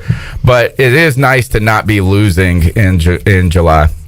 And for Robbie Anderson, he's just one of those guys, like you said, sensitive. Like you labeled the receivers as divas.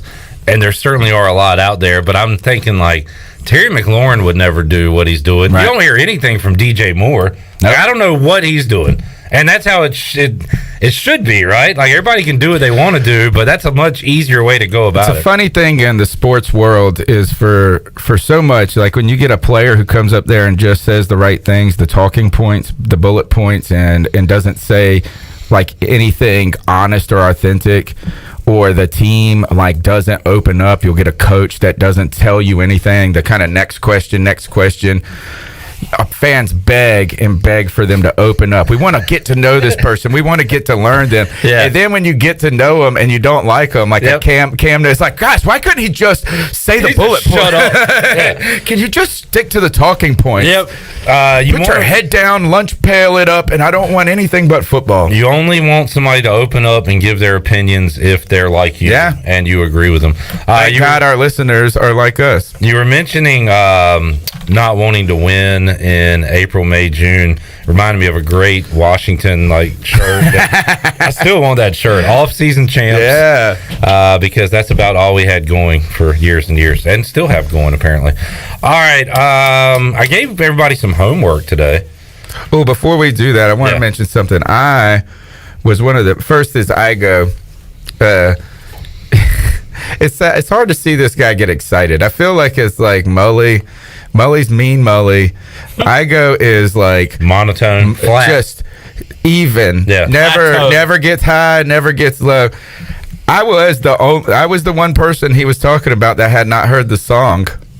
What song? Oh, the Igo song? Igo. And he was like, for you guys, you hear it. I know it's coming. There's probably like one person out there that hasn't heard it. Well, that was me. And I was thinking, I go. But I have a remix for hockey season. Aho. Funny and you say that. You got to be careful, though, because with the wrong intonation or whatever the word is. Syllable. Yeah. Syllable. I put the wrong emphasis. You could, like my friend who is super country says his name and he doesn't watch hockey, and he came up to me, he's like, oh, that kid. Hey, are you talking about? Are you talking about me? No.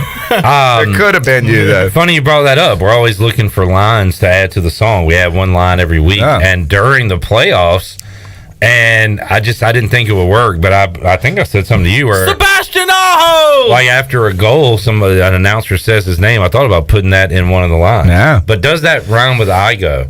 Igo, Aho. It's more the rhythm of Igo, like off to work, I go. Yeah. All right. And what's up with the Santa Claus riff in there? I thought that was the awesome. Seven Dwarfs. Is it the Igo? It has nothing to do with Snow White. It's the seven Snow White riff. All right, well, what does any of those lines have to do with Snow White? Well, you pulled the beats from Snow White.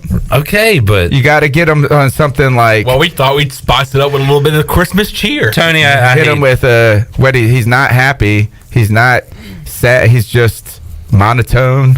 I go. All right, Tony, I hate to do this. You're not allowed to listen to that song anymore. He's never listened to it, though. I heard it one time. All 2 minutes and 10 seconds. How is he talking about it if he hadn't listened to it? I love Chandler. It's like, totally. This is like the seventh time. One time what was a clip I was listening? He was like, it hasn't even been 1 second since the word hasn't even left my mouth yet.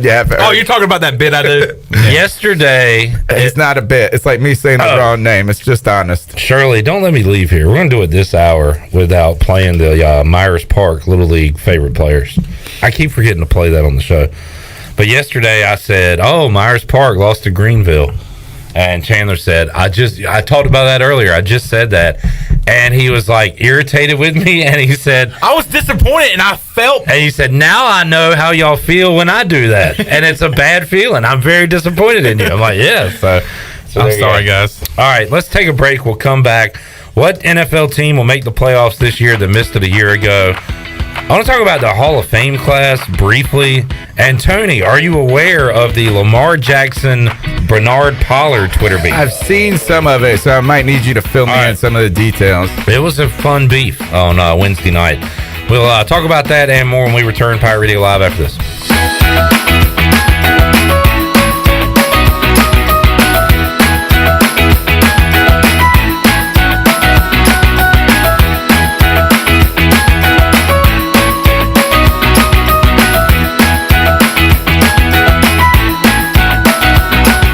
Hey Pirate Nation, Lindsey Gray here with Carolina Caliber. In 1960, my granddaddy started his firearm business right here in Eastern NC. Still family owned and operated, we have the area's largest selection for outdoor shooting sports and accessories and are one of the nation's top firearm dealers. At Carolina Caliber, we have everything you need from hunting, home defense, and personal protection, including a wide variety for ladies and youth. We buy, sell, and trade. It's a time-honored tradition. Visit us at Carolina Caliber on Fire Tower Road in Winterville.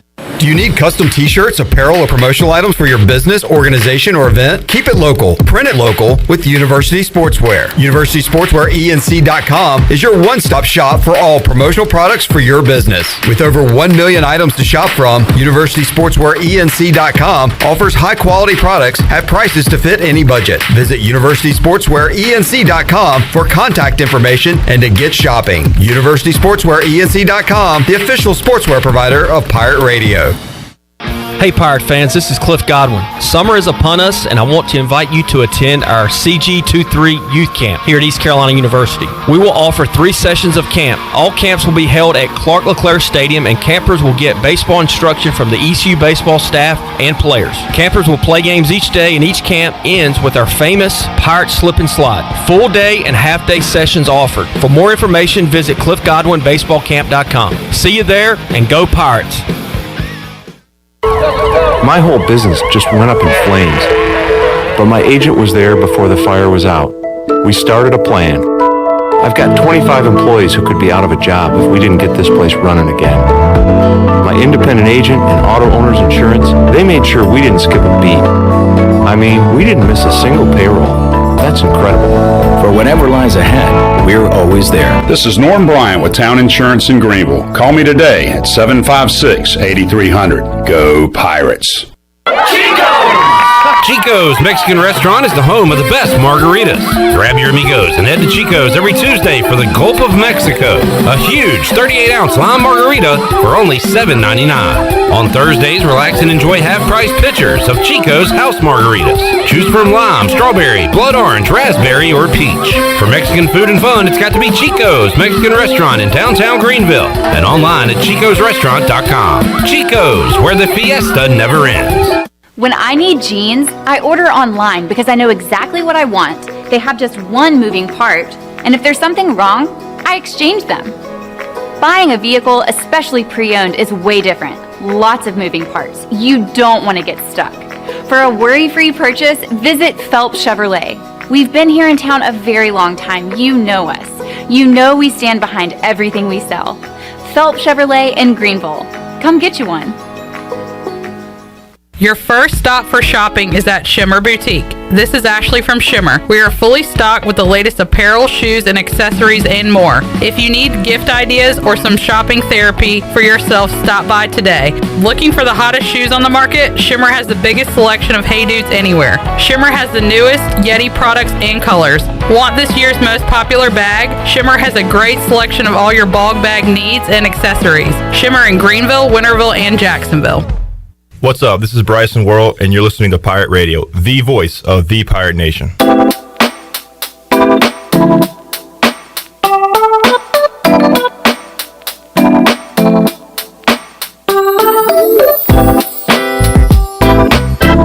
You're listening to Hour 2 of Pirate Radio Live. Now, back to the show. Welcome back. The Sidebar in Uptown Greenville is open and ready to serve you. The Tex-Mex Fusion Restaurant offers dinner and Sunday brunch from 10:30 until 2:30. Located right next door to the Dickinson Avenue Public House, the Sidebar has indoor dining and patio seating for everyone to enjoy.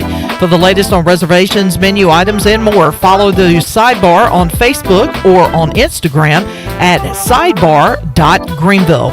Now, let's head back into PRL. Here is your host, Clip Rock. Thank you, Shirley Rhodes, CJ Schaefer here, Chan Man, and Tony Dunn, CarolinaCatChronicles.com here on a Friday edition of Pirate Radio Live.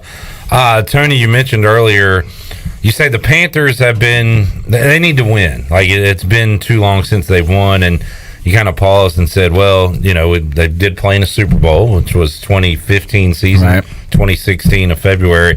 And I was thinking earlier today, who's due for some bad football? Who's had it too good? The Seattle Seahawks fans. Because I remember as a kid, they stunk. Mm-hmm.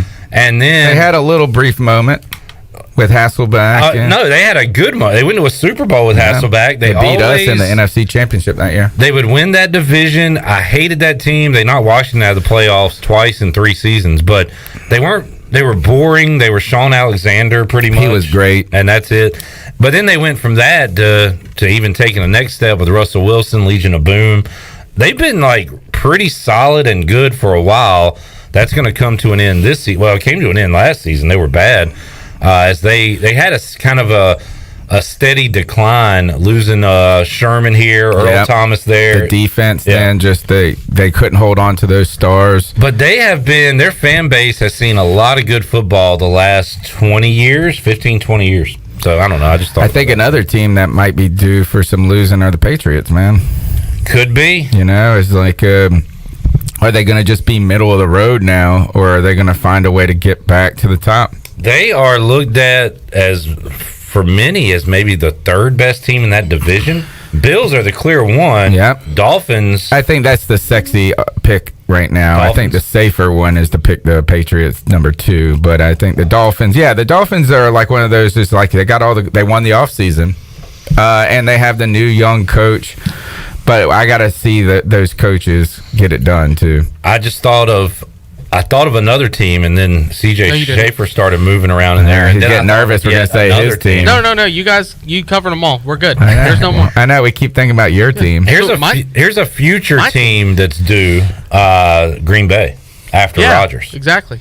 Is that where you were going? Oh, no. Yep, you just how about this? I want to get y'all's opinion on this. I got in a big argument with someone who I debate with. It seems like we always land on the opposite side of every debate. He turns out to be a big Green Bay fan, and he thinks that Brett Favre doesn't get enough credit. And I was like, holy cow! I was like, yeah, I know. What? He said this, and I feel like I put a good argument against him, but he said this is that he never had the best weapons. And I said, what? Shush. I said, shush. Yeah. And he said, oh, well, he didn't have a Hall of Fame wide receiver. And he talks about how Brady had Moss, how this and that, or a Hall of Fame running back. Brady had Moss for 1 year, 2 years. Yeah. He never had. I just felt like he was saying this is that Brett Favre did it with mediocre players. And I don't want to go that. I just could not buy into it. From Mon Green to Donald Driver to Sterling Sharp, you could argue should be in the Hall of Fame. That was the closest one that he was like, but he isn't in the Hall of Fame. I agree to a certain standpoint that he didn't have like these stud wide receivers, but Antonio Freeman was good. Like and Favre's one of those quarterbacks that makes guys around him better. So to that point, yes, but to say he's underappreciated and underrated is I just felt crazy. Like it was like one of those like rich people feel sorry for me moments. Like, and I was just like, shut up. I know I'm rich, but I could be richer. That he's underappreciated by who? Well, by the fan base in Green Bay or in I think it's just of how much he was able to accomplish in his mind, kind of like what we would say about Cam Newton though. is that like the very first thing that any Panther fan would say about Cam Newton is Ted Ginn had 10 touchdowns. He took Philly Brown and Britton Burson. And So Montana and Young had Rice. Aikman had Michael Irvin. Yeah, If Favre was in those situations, what if? Yeah. And I just always thought Donald Driver was an awesome player. Yeah, I mean, fantasy number 2. He had enough. And I still don't like Brett Favre for that. Was it not him? Oh, he had Amon Green. Yeah, he was really good. No, the other guy, that wide receiver who plays games, is a gamer now. The one that tours Javon Walker. Yeah, You love talking about Javon Walker. I can't ever remember his name though. Well, that's I can't remember anybody's name. CJ, did you want to say something, or just try to get us not to say the Steelers are due to be Why bad? would you say the Steelers? You covered them all. You're Because good. they've been good for a long time, and now they have Mitchell Trubisky. Please, we're good. Are they playing Pittsburgh in Carolina, or is it? Ooh, maybe we should go. Yeah, I'm interested. Oh, I don't know, Tony. That you know how many towels are going to be there? That would be disgusting. But it would be nice for the Panthers to beat Kenny Pickett. Why is that? I appreciate you thinking Kenny Pickett. Because everybody was playing. wanted to get Kenny Pickett. Yeah, he better be playing. No, you don't think so? I'm on your. I'm on your Trubisky's page. playing. Okay. I want Pickett to play, but I think it'll be Mitch. Yeah. It's going to be Mitchell. That's how you pulled a Shirley for a second. All right. Who will make the playoffs that missed it last year? I'll get the ball rolling with the Denver Broncos. That's why I started thinking about Seattle, because they've had a great run with Russell Wilson. It came to an end, and now he is in Denver. And maybe I'm too much fantasy boy right now, but I absolutely love the idea of Jerry Jeudy, Cortland Sutton.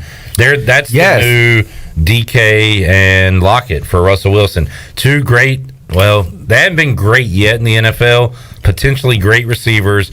Javonte Williams was really good as a rookie last year. They can run the ball. Defense, we'll see on that. But they are going to do something this season that they have not done since 2015. Do you know what that is? Burn down the building? Oh, no, they just No, didn't. that happened last year. They are going, or earlier this year, they are going to beat the Chiefs. The Chiefs have beat the Broncos 13 times in a row. Ooh. 13. Wow. And I realize that division is brutal with the Chargers, the Raiders, but they're going to beat the Chiefs this year. They're going to hold their own in the division. They're going to be really good at home, and they are going to get into the playoffs. Suggestion for the Igo song is try to figure out how to work the Chiefs and Broncos in there sometime. 13 times. 13 in a row. Yes. All right. You're welcome. Can I listen to it again now? Am Yes, I back you're in? back. I'm back on the Sugboat. You're back, and the Broncos are back. They are in the playoffs with Dangerous. Who's there? And they got the quarterback that's the offensive coordinator from Green Bay or something like that. All right, I think what you're trying to say is... I said coach. coach. The quarterback. No, I meant the coach. Is it Dayball? They got the offensive coach from Green Bay. Yeah. To run. Yeah, so a better coach. Well, at least an offensive one. Much better QB, and I think they'll make it. I like this. I like that pick a lot. One of the things, I feel like people are really just turned their back on Russell Wilson a lot. And I was listening to Bucky Brooks talk about this, and he was just dumping on him. And I was like, and About what? About this is that he always succeeded when they had a great defense and a good running game. Yeah. And like this idea that he said he takes too many deep drops back, scrambles around, doing crazy stuff, trying to avoid sacks and stuff that actually isn't good football play in his mind. And he really was just saying he's a 33-year-old better than average quarterback. And I thought, again, I feel like, hey, he played a little hurt last year. He played behind a terrible offensive line. And I really feel like he can go throw 5,000 yards whenever he wants to. You should tell your Packers friend about that and say, now this is disrespecting your quarterback. This is underrating a QB. I agree. Bradley Chubb on defense. They got some names. We'll see how good their defense can be. But I'm trying to think, can they be really the new version of Seattle for Russell Wilson? Can they run the ball with Williams, Melvin Gordon? Like, they're going to run the ball. Right. So maybe if he's not even that good, he can recreate what happened in Seattle. So, all right, who's next? I'll go. The team that I chose not only didn't make the playoffs last year, it hasn't made the playoffs in 4 or 5 years. It's the team that we like Tony Dunn. The Carolina Panthers. All right, CJ, you go. Oh, he got cut off. They won't even listen to Go him. ahead. Let's hear it. All right, I'll start off with the defense. I really like this young, upcoming defense. A healthy J.C. Horn that missed all of last year, just about all of last year, back on one side of the ball. You have Is he back day one? Like, is he ready to go? Yes. Okay. Dante Jackson. You still have C.J. Henderson, who the Panthers got last year. Missed me with that. From the Jaguars. You have Jeremy Chin, who is going to be an outstanding player. I think a Pro Bowl maybe either this year or in the upcoming years at safety. I really like a veteran, the veteran leadership at the linebacker position. I know we've talked about this off the air. What is the weakest position group for the Panthers? I think the linebacker crew. Linebacker crew. You do have Shaq Thompson, who's been there. I mean, he was on that Super Bowl, participation team in 2015, 2016. What's that? Is that different than the real team? Well, we didn't win the Super Bowl. I don't want to say Super Bowl team. Oh, no, that's good. The Super I like Bowl that. I hear what you're. Okay, I like that. Because we didn't win the Super Bowl. Okay. And Shaq Thompson should just get a participation award for that year. You know the good way. That's what I thought he was saying. Yeah. You know the good way to say that is NFC champion. Oh, Carolina the Panthers. NFC champion Carolina Panther football team back in 2015, 2016. You do have Brian Burns coming back off the edge. You have got Mayfield. Well, I'm going to get there. Oh, let's go ahead and jump to the other side of the ball. You have Mayfield, who's going to have a lot of weapons with Robbie Anderson, DJ Moore with 3 straight 1,000-yard receiving, with a quarterback with the name of Teddy Bridgewater, with a quarterback with the name of Sam Darnold. I mean, and so outside of DJ Moore, I already mentioned him, Robbie Anderson. You also have a guy who you said I have to see to believe. I'll believe it when I see it. Matt Rule. No, Terrace Marshall Jr. Oh, yeah. And I think you'll believe because I think you'll see it this year. Christian McCaffrey. A healthy and Christian McCaffrey coming back. You add Dante Foreman from the Titans last year, who I think is the ground and pound running back, especially on short yardage situations. A good backup running back in Chuba Hubbard. So I think there's a lot of weapons there. But the biggest upgrade this offseason for the Carolina Panthers is what was so disgusting last year. The offensive line with Ike Ekwonu at left tackle. You got Taylor Moton on the right side. Bradley Bozeman at center. Austin Corbett on the right side, who is coming off a Super Bowl winning season with the LA Rams. Better than a participation. Who's that left guard? Brady Christensen, Deontay Brown. So I think Baker Mayfield would have some great protection this year and get to those weapons that he has. But outside of the Buccaneers in the NFC South, you got to say the Carolina Panthers were going to come in second. He bringing the heat. Can it be like a division? Huh? Can you go 4-2 in your division? I think so. Can we be like a Steelers team last year that squeaked into the playoffs? I mean, when I say a playoff team, I mean the Panthers. If we do make the playoffs, 9-8. I'm saying the ceiling for me is 9. 10. 9-8. The ceiling. If we're going to be a playoff team, we need to win 10. 10. I think that 9-8 is. I don't know. Maybe it does. Maybe the NFC though. I think is going to be a little bit better this year than it was last year. I think the NFC would be a lot like it was last year. Very weak. Let me look at it last year. I love the optimism that you bring. I love how Chuba Hubbard is a good running back. It's a good backup. I said a good backup. I'm loving it. You know how many games the Super Bowl participant Bengals won last year? They were 10-7. Steelers won 9 games last year. Philly got in at 9-8. So it can be done. It can be done. I think it's kind of backing in, and you can't really count on it. I think 10 is in a year where your conference is good. I think it's going to take 10-11 wins. If your conference is bad, maybe the 9. And the NFC was bad last year. Yeah. This type of optimism on the show Tuesday night got me. I watched it. Yeah, they called me a Baker Bottom. That's what happens in 2022. Oh, I love that. You know what? I'm getting a T-shirt made with the Baker's hat on top. All right. But I'm going down the road less traveled. Give me the Carolina Panthers to make the playoffs. CJ, I'm going last because I felt like I felt like Clip took a good one. CJ took the one that everybody's going to take. Mm-hmm.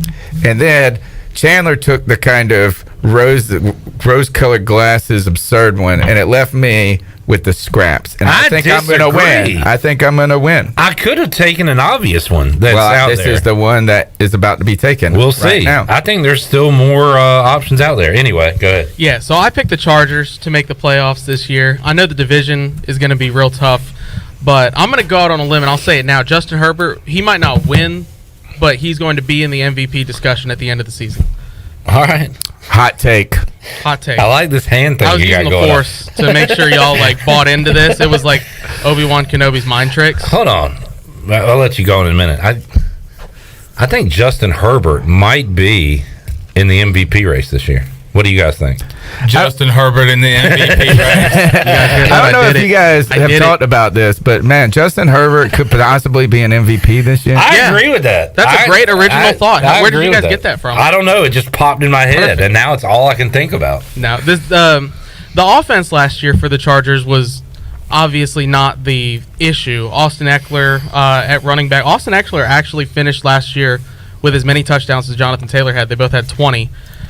You had I wrote down the notes. Mike Williams, Keenan Allen. Yeah. We know the offense. Yeah. So the defense, obviously, they got Khalil Mack in the offseason. He's aging, but the window. But beside Bosa, the window for him to be highly productive is still there. They got J.C. Jackson from the Patriots, who led the league in passes defended last year. And then you've got the top corner. Yep. Like free agent. Yep. And then you've got Derwin James coming back. Who's obviously, a boss, dude. He's made 2 of the last 4 Pro Bowls, and he can only get better from He here. can get a Pro Bowl on one leg. Right. So. Which he has. And they won 9 games last year. Right. They a tough conference that keeps them out, Tony, as you just mentioned. Yeah. So everything is there. The defense is what needed to be addressed. The defense was addressed. The offensive line was okay last year. They addressed that as well in the offseason by taking a guard in the first round. So I think if you pile that all together with Justin Herbert, who I expect to be a leading candidate for MVP, there's no way they don't get into the playoffs. No way they don't get in the playoffs. By the way, I am the AFC West whisperer. Last year, before the season started, I said the Raiders would finish second in that division. And Tony looked at me, he laughed at me, he threw tomatoes at me. Did I? No. I probably, and then I drafted 2 Las Vegas Raiders. I didn't say they'd be real good. I know. And then I had Josh Jacobs and a bunch of other ones. I had these one of their scrub the receivers. receiver that went that killed people. You had Ruggs. Yeah. Sweep that under the rug. Killed my team too. That is a tough division. CJ and I taking 2 teams out of the West that missed the playoffs last year. In fact, we took the 2 teams from the West that didn't make the playoffs. The other 2 did, the Chiefs and Raiders. All right, Tony. Like I said, you guys took all these teams. I was struggling to think of who, and that's what I mean. You said, "Oh, there's a bunch I can name," or something like, or a few. So I started thinking, I was not going to get tricked by the shiny object of the Miami Dolphins. Okay. I'm not going to buy into it because the Bills are there, and I think and then I was like, well, maybe the Patriots, because the Patriots, second year Mac Jones, defense was pretty good. Patriots did make the playoffs. Oh, so there we go. So I couldn't use them. They snuck Could in. not use them. They got crushed, right? I've narrowed it down though to 2 good teams. The team that I'm not going to pick is the Baltimore Ravens, who I think could win that division this year. But the team I am picking, the Indianapolis Colts. Yep, that's the one. The top 10 defense, right? The top running game in the league, and then you're adding a quarterback in Matt Ryan, who I feel like the people have just kind of forgotten about him for a moment. Now, I'm not saying that he's going to go be Super Bowl MVP or something like that, but he didn't have an offense. He didn't really have any weapons outside of the tight end for Atlanta. And he's always been productive. He has always been productive, and he's always been available. Now, maybe I'm going to hex him right here, but I think that Matt Ryan adds to that team more than Phillip Rivers added when he came there at that time. Interesting point. I'd like to see after this season what Rivers' year and Ryan's year looks and then add to that the division. If you take into account the division, is you got Houston and Jacksonville, who you can easily beat. And Chad, close your ears. Take a step back, Tennessee. make way for the Indianapolis Colts. Not only do the Colts make the playoffs, they host a playoff game because they win that division. Earlier this week, I was trying to think of, all right, Super Bowl future bet. Who would be a fun team? So the Rams won last year. Who's like the Rams? The Rams brought in a veteran quarterback and a new spot with some guys around them. Colts did the same thing with Matt Ryan. And then Wager McGee came on Wednesday and kind of reiterated that and made me believe in the Colts. So, no, I think that's the best bet right now. I was looking at the Ravens, too, because they were 8-9 last year. And let me just put that bet in. I just put in a bet for Justin Herbert to be MVP. I bet my money. I bet Justin Herbert MVP. You got us, CJ. You got us all. We are paying attention. We are in a trance. He was in a trance. I was looking at odds for Super Bowl. Good exercise, guys. I should have said too, remove a team that made it from last year. Tony, that's gonna be easy for you. Are you gonna remove the Patriots? Ooh, who are the? Yes, you could remove Pittsburgh. Yeah, I'll let you say that. Well, I won't. But okay. I like the team. I can't say it around close year's clip. Eagles. Yeah, the Eagles. I think are gonna be good this year. They could. I think they win the NFC East. God, you're right. The NFC was kind of bad last year. I'm kicking the Patriots out of the playoffs. I think they overachieved as it was last year, and they lost. I do agree with that. Pieces. I guess I will kick the Raiders out, because if not, we're saying every team from the West is going to make the playoffs. There's so much over there, and you're kind of wondering, is anybody from the NFC North going to do it? I mean, is it just Green Bay? Packers by default. Yeah. Yeah. I mean, they should have almost just try to win the first 10 games and then sit Aaron Rodgers for the rest. He'll go on some weird sabbatical thing. Go on a flush. Or whatever it was he did. All right, let's take a time out when we return. Speaking of the Ravens, there was a great beef between a current Raven and a former Raven on Wednesday night on social media. We'll talk about that and more when we return on Pirate Radio Live after this.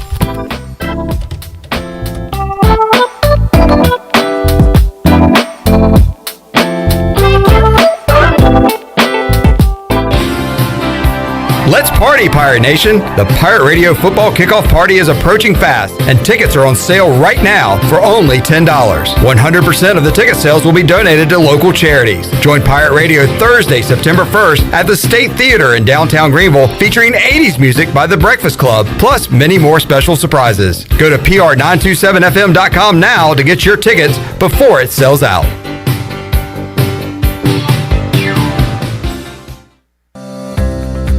Do you want to get rid of wrinkles, tighten and lift your skin, smooth skin texture, erase veins and brown spots, and get rid of unwanted hair? Are you interested in Botox or filler? Contact the licensed professionals at Beauty Bar MediSpa on Red Banks Road in Greenville. Free consultations available. Visit us at beautybarmedispa.com. Follow us on Instagram and Facebook. Enjoy your visit. Love your transformation. Go Pirates!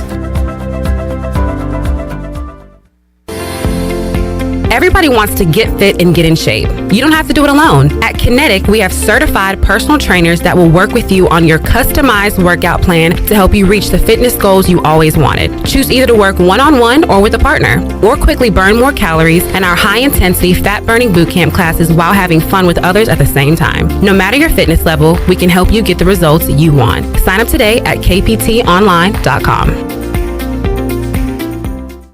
UBE and PirateWear.com is excited to offer Pirate Nation the largest selection of new ECU merchandise and tailgate supplies ever. UBE has the best prices in town, so that makes UBE your one-stop shop for all things ECU. UBE does daily restocks of Champion, Adidas, and Under Armour. Don't forget to bring your young Pirates in to plunder the Crow's Nest, which is the only kids store dedicated to ECU. Plenty of free parking uptown in Greenville. Visit them at PirateWear.com. Go Pirates!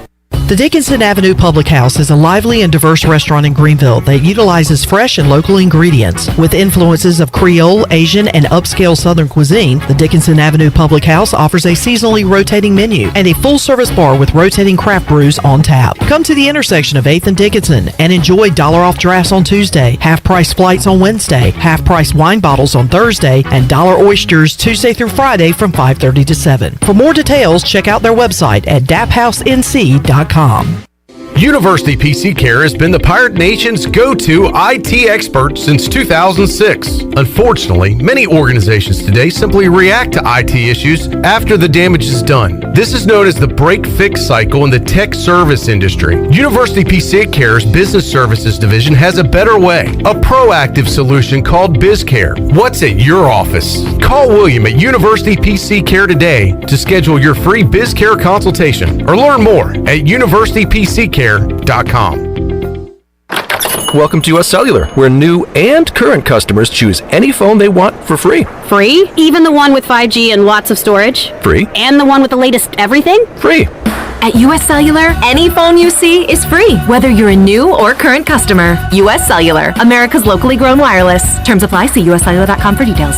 We all love using Uber Eats, DoorDash, and grocery pickup. It makes life so much easier. Well, now there is cellular delivery, and the team at Cellular Warehouse has perfected the process. They will deliver your new phone right to your door with all your information loaded on the new phone, and the best thing is there is no charge for this awesome service. And you don't have to waste half the day sitting in a cellular store. Call Toby Williams today at 252-799-7051 and let his team of experts make your cellular delivery today. Cellular Warehouse, your local U.S. Cellular authorized agent, serving all of Eastern North Carolina.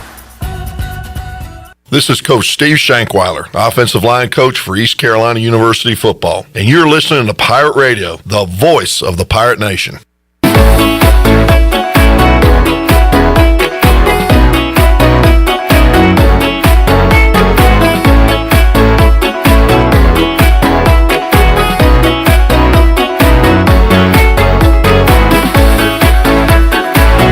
You're listening to Hour 2 of Pirate Radio Live. Now, back to the show. Welcome back. Hey, Pirate Nation, the Pirate Radio football kickoff party is approaching fast, and tickets are on sale right now for only $10, and 100% of the ticket sales will be donated to local charities. You can join Pirate Radio on Thursday, September 1st at the State Theater in downtown Greenville, featuring 80s music by the Breakfast Club, plus many more special surprises. Go to pr927fm.com right now to get your tickets before they sell out. Now let's head back into PRL. Here is your host, Clip Barat. Talking NFL, Hour 2 of Pirate Radio Live. 3 guests coming up in Hour 3. Morgan Ahlers, Mart Greenhelge, Brian North. Also, will make you a winner, a case of Budweiser coming your way in Hour 3 of Pirate Radio Live. A suitcase. There was a beef on Twitter this week. Beef alert. Beef alert. Beef alert. Where's the beef? Justin Herbert MVP. Where's the beef? The beef is here. Ryan Clark, former Washington football player and more known as a Steeler, where he had his most success. We don't take him anymore. Oh, you don't like Ryan Clark? No, he always craps on the Steelers when he gets a chance. Oh, you're one of those fans. Okay. Well, it's weird. Isn't that every fan, though? I know. I do that, too. Yeah. D'Angelo Williams hates you. Yeah. Troy Aikman, it's funny. Washington fans hate him because he was a Cowboy and he craps on Washington. Cowboys fans say he's too nice to them. Unbiased, so goes out of his way to trash Dallas. And my favorite thing is when announcers on social media find a person from each fan base that says he's clearly rooting for them and like puts them both out there on Twitter. Like, hey, morons, one of y'all is wrong here. Actually, both of y'all are wrong here. You figure out which one it is. Ryan Clark says, people may say I'm caping. Is that a cool term? Yeah. That's that first, like 3 years old. Caping. Does he mean capping? No, caping, like putting on the Superman cape for someone. Oh, wait, you're being serious? Chandler was. No cap, he was being serious. No cap, I was being serious. What? I thought you were trying to say cap. No. Cape. I'm going to turn my mic off now. What is wrong? We're the oldest people here. Oh, is that too old? Yeah, I'm afraid. That's what it is. It was too rad for them. Way too old. Too rad. Anyway, y'all known for caping. We're known for capping. Ryan Clark thinks Lamar Jackson is fat. Whoa. P-H-A-T. Another cool word that we use. Fat. Yeah. P-H-A-T. He's Yeah, fat. I mess with that. You messed with that. Or I can't say how Shirley would say Shirley, get in here. We need you to say your word again. it. I F with that. I am with that. People may say make caping for Lamar Jackson, but to me, it's common sense. Any other quarterback with his impact, success, overall stats would be worshipped, yet we are discussing why he isn't in the top 10 quarterbacks. We just need our The 3 other former MVPs are in the top 4. Guess I'm dumb, though. So, he said, though. He didn't say dough. Thanks, Chandler. Bernard Pollard Jr., who was once on the same cruise ship at the same time with Ronnie Woodward. Oh, nice. Fighting over a baseball. or fighting over a... He got the last steak on the buffet. Or elbowed Ronnie. Sex on the beach. Bernard Pollard, former Raven, said, it's a lot that can be said. He's definitely a top 10 talent. As far as top 10 quarterback, I don't see it. I believe he should get paid by the Ravens and should get top dollar. So, okay. I know. What a diss. That was a compliment. I would say, I appreciate that. So then people start chiming into Bernard Pollard. And then they start mentioning Lamar. I guess Probably. Lamar's added. Yeah, he's in there. So Bernard Pollard says no top receiver will ever come there while Jackson's there. Ooh. Plenty of wide receivers have been available to get. Nobody wants to go. They give him respect, but they don't go to play with him. Jackson is good, but not able to make the throws. So here we go. Now we're getting into some insult. The ball is rolling now. The beef ball is rolling. And Lamar Jackson, Chandler, the beef is sizzling. He went dummy. You went dummy. He said. He went straight dummy. He said, "Ha! You sound dumb as F." He said that. Shirley, say the thing.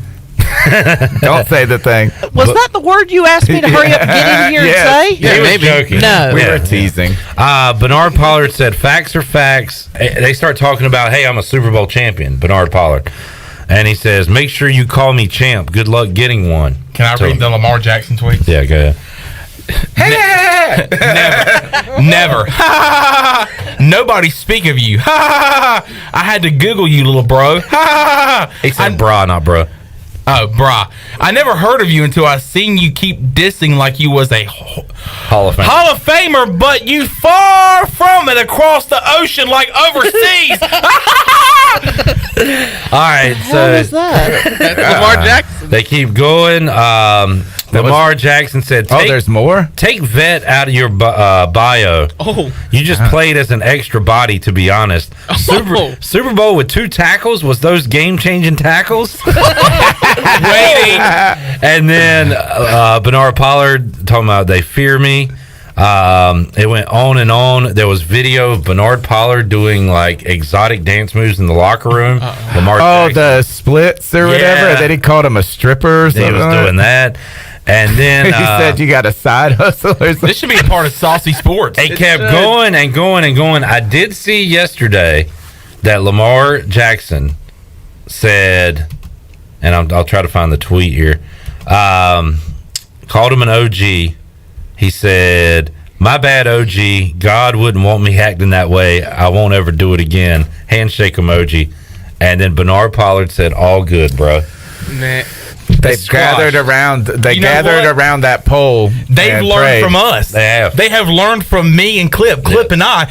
There has been times where we have wanted to almost fist fight and kill each other Yeah. on this very radio show. But you know what we do? Squash. We both apologize to each other, and we shake hands, and it's done. People have learned, and those people is Lamar Jackson and Bernard Pollard. Pollard. Yes. Pollard. Bernard Pollard. Yes. We gathered around this stripper pole and said a prayer together. So there you go. Beef Bernard squash. did a split for me. We're all good. This has been another episode of Saucy Sports. It has, and it got a little saucy. Everybody's good now, so we can move along. It does. I thought about asking this question last night because Chandler. Is he right? Yes. Which one? Bernard Pollard. Yes. What's he right about? Is he right about what? receivers not playing there, wanting to go there? Probably, but I was more so Lamar is not up to par with the rest of his elite quarterback peers. We got a few minutes left. Let's name quarterbacks we'd rather have on our team than Lamar Jackson. Well, you start with league MVP Justin Herbert. Thank you. I take Justin Herbert because he's a league MVP in the future. I'll take Herbert. I'll take Peyton Manning. Peyton Manning? Aaron Rodgers. Thanks, Tony. Good Jeez, gracious. Tony. What the hell? Holy cow, Clip never does that. How about Patrick Mahomes? Yes. How about you said Tom Brady? Yes. Would you rather have Russell Wilson or Lamar Jackson? Russell Wilson. Yeah, I think so. Right now. Well, Is this just for a year? I guess currently this 1 year. Yeah. Josh Allen. Josh Allen should be at the top of that list. That's 6. What about Joe Burrow? Next to I'll Joe take Burrow. That's 7. Homie Hopper, Zach Wilson. No. I wanted to say How about Herbert the already? other homie hopper, Deshaun Watson? Yeah, does he count? Oh, too soon. No. Who would you rather have on your roster right now, knowing what you know? Ooh. Oh, in that case, Lamar. Lamar. Lamar, Matt Ryan or Lamar Jackson? I'll take Lamar Jackson. I'll take Lamar. Totally. Okay. I'll take Stafford. Now we're starting to get into a coin flip. Yeah. I probably would too. Trevor Lawrence or Lamar? Lamar. Derek Carr or Lamar? Probably I'm Lamar. going Derek Carr. That one's close. I can understand either one, but I think I'll take Lamar in that one. I think I will too. Dak Prescott or Lamar Jackson? Ooh. Lamar. Me too. Yeah. Hurts, none of them. But I think there's some truth with what Bernard Pollard was saying is this, and this is just somebody who watched a player that played. Okay, ahead. Kyler Murray or Lamar Jackson? I'm still with Lamar. I think he's top 10. Yeah. Yeah. Okay. Bottom top Not 10. top 5 though. No. Okay. Yeah. I think but I think there might be something to it with the top wide receiver wanting to play with him. And not because he can't. I don't think that making the throws is the right argument. I think that just the propensity to run so much changes the offense in a way. And I just got to see this with Cam Newton so much. And it's such a benefit, right? And like you love it when you need it. And that is like being able to make something out of nothing, to slow the game down when you need to get a first down.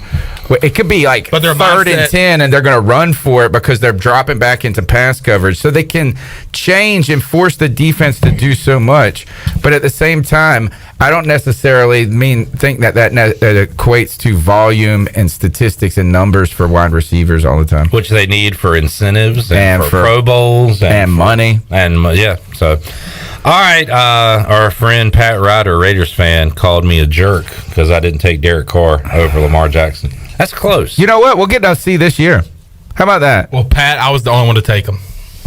You're not a jerk. I'm not a jerk. But going by our rankings, Carr is right there in the top 10. It's close to it. Yeah. It's close to it. Who else? There's got to be some people we're missing. No, Trey Lance, Jimmy G. Kirk Cousins, maybe? No, I didn't even bring him up. Jameis, Mariota. Yeah, we gotta wait for these young bucks to come up. Right now is the key. Hurts, Daniel Jones, Jalen Hurts. None of them. Yeah, we need to see the Trevor Lawrence, Zach Wilson, and Justin Fields class do something. Because until they do, right now Lamar's still the youngest quarterback on that list. Of him and Mahomes are like the same year. What about Justin Herbert? Actually, he would. Did be we the say youngest. Joe Burrow? Yeah. Joe Burrow. Yes, yeah, we did. said Joe Burrow. Easily. I'm taking him easily. All right. Easily. Tony, apparently you're the jerk. So What did I do? I don't know, but just going by what I'm reading. Oh, Pat Ryder. More Pat Ryder? Yeah. Well, I'm rooting for the Raiders this year because they got my favorite receiver on their team. Javon Walker's back? Yes, thank you. We play games together all the time on the internet. I'll end on this. Speaking of take one, I did a poll. Would you rather have Baker Mayfield or Carson Wentz on your roster? Ooh. 3 out of 4 Americans said Baker. Said Baker Mayfield. I think that's right. You know, that's been one of the fun things is seeing Browns fans. Now, there's 2 types of Browns fans. They're the fan that comes and says that Baker is like a god. He's awesome. And then there's another type of Brown fan that just says the roster was really good, never met the expectations. Number 1 overall pick, right? Yeah, So, which was a surprise. He was a surprise number 1. He wasn't the favorite to be the number 1. But one of the things but also they were 0-16 that year before, or something like that. One thing I think's crazy about it is how winning one playoff game got to the Browns fans' head. They're like, "Oh my God! Like this guy held us back." They were doing victory laps. I mean, but you should. I do like this. Don't look at me. I do like to celebrate Baker person, and I think all the people on my podcast continue to say that the Browns roster is so awesome. And again, I just think it's names that were drafted real high. I want to see more. I need to see more. And don't tell me Jarvis Landry at 12 years into the league was like some fantastic receiver. Not bad. We were talking about Baker when we started. I'm with you, CJ, about that. When we started your thing, we were talking about. When we started your segment, we were talking about Baker. We heard from Scott Fitterer the other day and Baker Mayfield. Scott Fitterer says this is a open competition. How much do you buy that? 0. It's GM speak. None. It's GM speak. 0. None. Zero. None. No. It's about as much competition as Taylor Heineke. Did you see what he said when he was asked about it? Oh, awesome. They asked him if he believed that it was a real competition. Oh, God. He said, no. He said, I get paid $5 million or $2 million a year. That guy's getting paid $30 million a year. He said, I hate to say it, but like the NFL's a business. Yeah. I'm here to back up Carson Wentz. Taylor Heineke, chef's kiss. He's a hero. Man knows. Yeah, he is. He is a hero. Chad Moore saying on Twitter. Hit the music, Shirley. You forgot about Ryan Tannehill.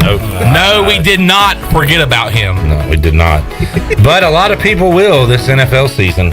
You were on something a while ago, and I think it was NFL Network.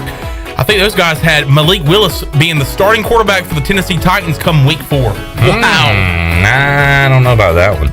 All right, Tony, enjoyed it, man.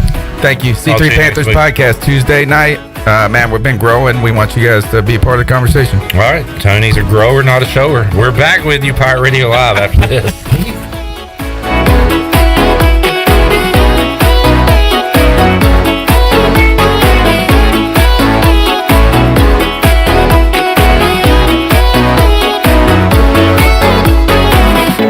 In studio with Jeff Stein from Brown & Wood. What's new, Jeff? You know, everybody's thinking we're having some inventory issues in the car business, which some of it's true. For used vehicles, Brown & Wood has a lifetime powertrain on every vehicle you buy from us, new or used. So even when you buy a used vehicle from Brown & Wood, you have lifetime powertrain. We cover the engine, transmission for as long as you own the car. Brown & Wood, your #1 dealership in Greenville and the home of the lifetime powertrain warranty.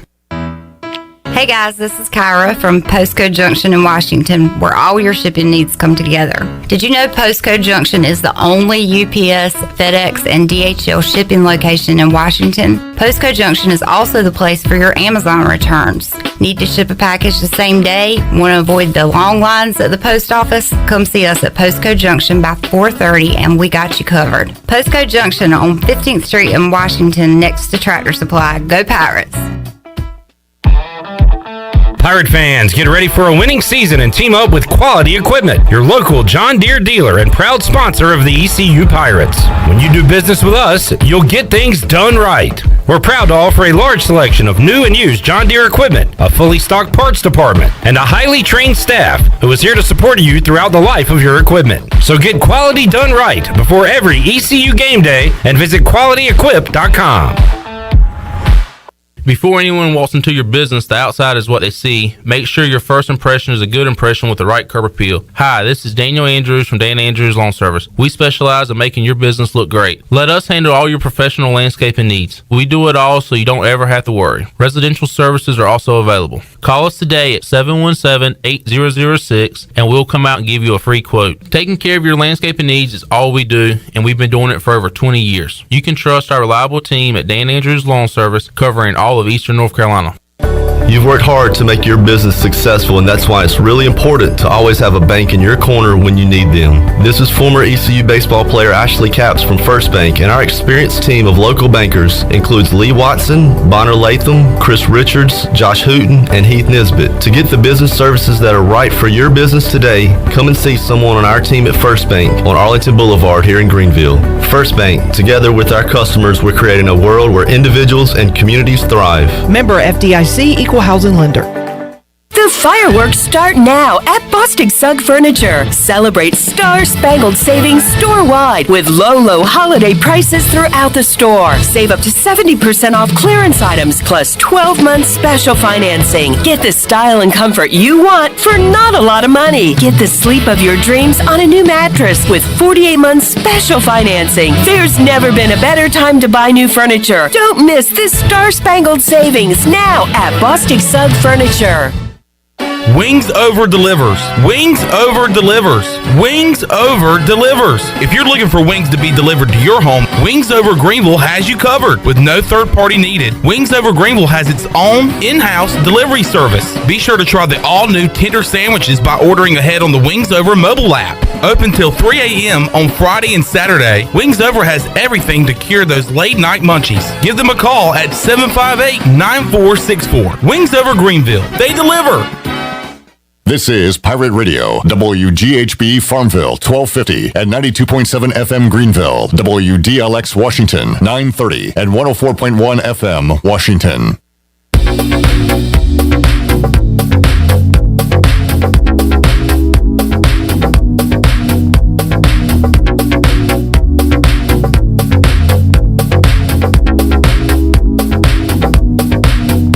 You're listening to Hour 3 of Pirate Radio Live. This hour of PRL is brought to you by Bud Light, reminding Pirate fans to stay in the game and drink responsibly. Bud Light, the official beer of the ECU Pirates, and proudly distributed by Carolina Eagle Distributing since 1989. Now, back to the show. Welcome back. Tiebreakers is open every day at 11 a.m. and is the best place to watch your favorite sports while enjoying the best wings in town, along with sandwiches, appetizers, cold beer, and more. Follow Tiebreakers on Facebook and Instagram for daily updates. Tiebreakers in Greenville at Bells Fork and in downtown Winterville on Railroad Street. Now let's head back into PRL. Here is Clip Brock. Shirley, 2 requests for you. Sure. Can you play the Myers Park Little League team that dropped by the Pirate Radio studios where they gave us their names and their favorite baseball players? And then while that's happening, can you call Morgan Ahlers? Sure. All right. Thank you, Shirley. Appreciate You're welcome. that. Hang on. All right. Let's hear from those Little Leaguers. They dropped by the Pirate Radio studios. Was fun to see those guys, and always interested to hear who are the kids following in baseball. Who are their favorite players? Well, they gave us their names and their favorite players, and here's how it sounded. Hi, my name is William, and my favorite baseball player is Jose Ramirez. Hi, my name is James Haller. My favorite baseball player is Dansby Swanson. My name is Hunter McGraw, and my favorite baseball player is Joey Votto. Hi, my name is Keegan Dyer. My favorite baseball player is Mookie Betts. My name is Poku Thomas. My favorite baseball player is Doug Jeter. Hey, my name is Graham Hartzog, and my favorite player is Ronald Acuna Jr. Hi, my name is Landon Minton, and my favorite baseball player is Kike Hernandez. Hi, my name is Trey Stone, and my favorite baseball player is Mookie Betts. Hey, I'm Jack Henson, and my favorite baseball player is Austin Riley. Hi, I'm Weston Pack, and my favorite baseball player is Aaron Judge.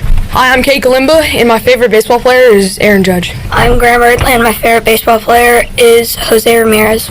I'm Aiden Dwyer, and my favorite player is Jackie Robinson. All right. Good job. That's the crew from Myers Park earlier this week, and we had multiple kids say Aaron Judge, Mookie Betts, Jose Ramirez. I found that one interesting. That's the one that caught my attention. We got some Guardians fans in the house. A lot of Braves said there.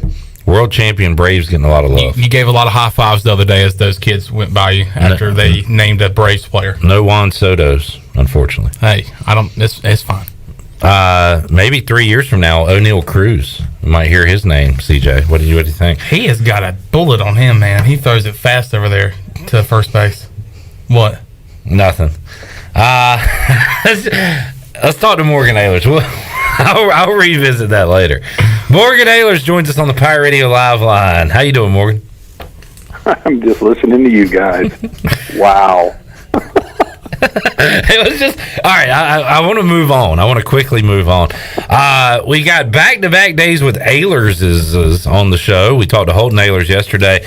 Really cool, Morgan, to hear about his trip to the Manning Passing Academy and really the relationships he's been able to build with others in the football world, whether it be guys who worked with Tom Brady, with Eli Manning. So Holton is making the most of his offseason, it sounds like. Yeah, he's been very busy this summer. Very proud of him, and he's putting in a lot of hard work, as are a lot of the players over there. And if you don't do that, you're not going to have the success you want.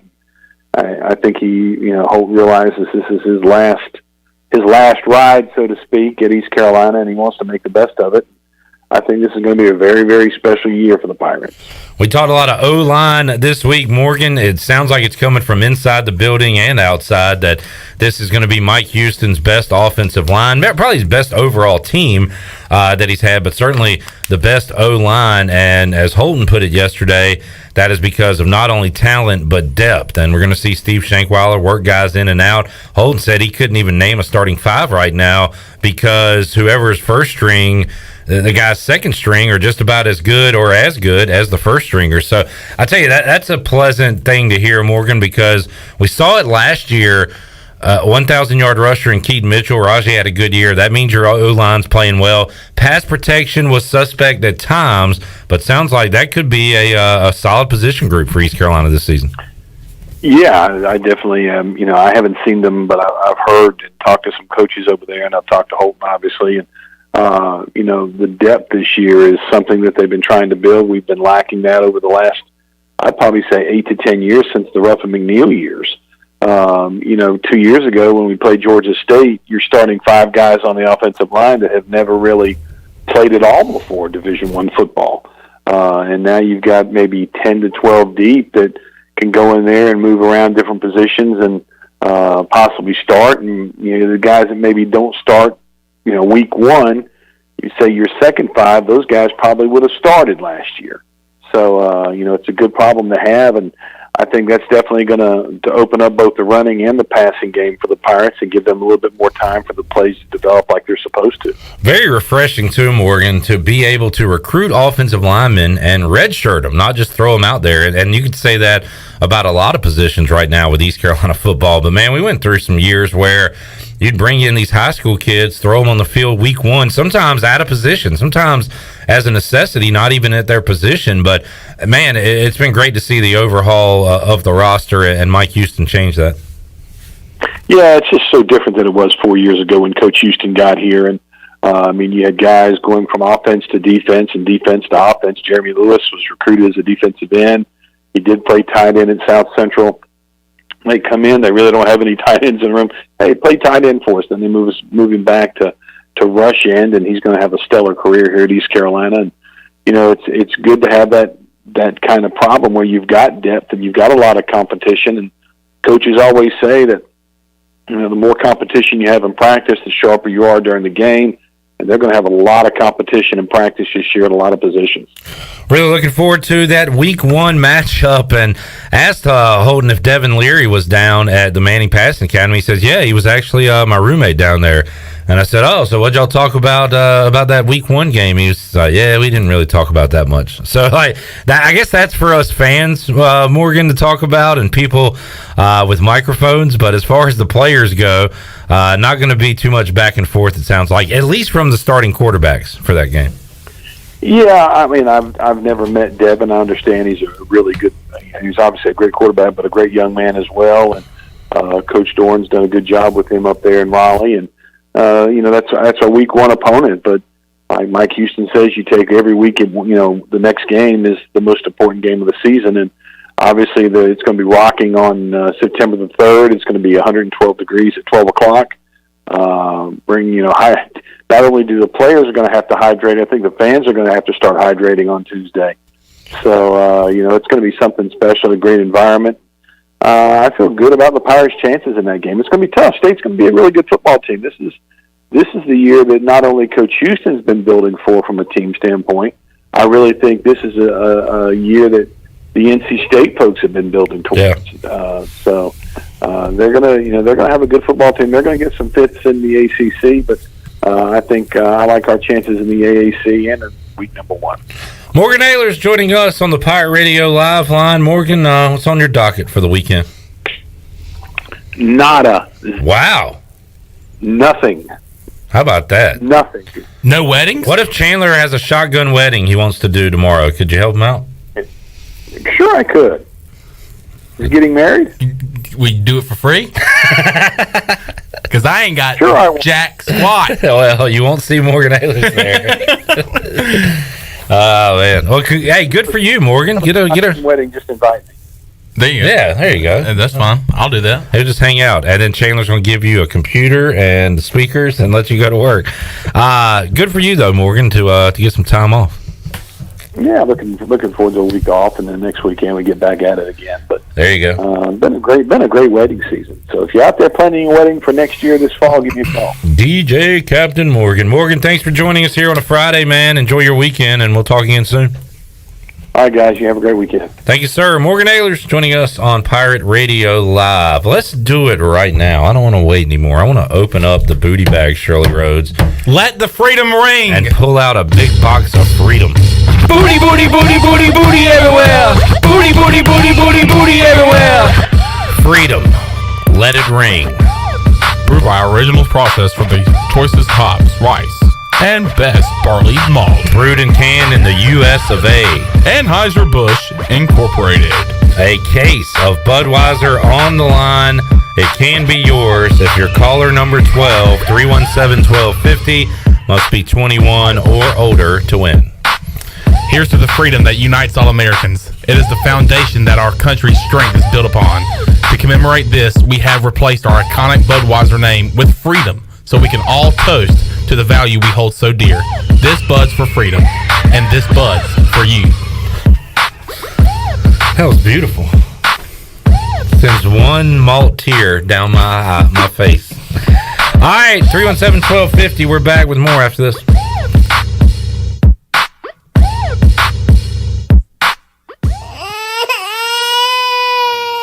There's nothing more important than protecting your family. Fire ants can cause painful allergic reactions and even death. Protect your loved ones at home where you should feel the safest. Visit pesttechofgreenville.com to learn of our once-a-year treatment to guarantee you stay fire ant free. Tested and proven effective by your Eastern North Carolina exterminating professionals at Pest Tech of Greenville. Mention the crying baby for an extra 10% off.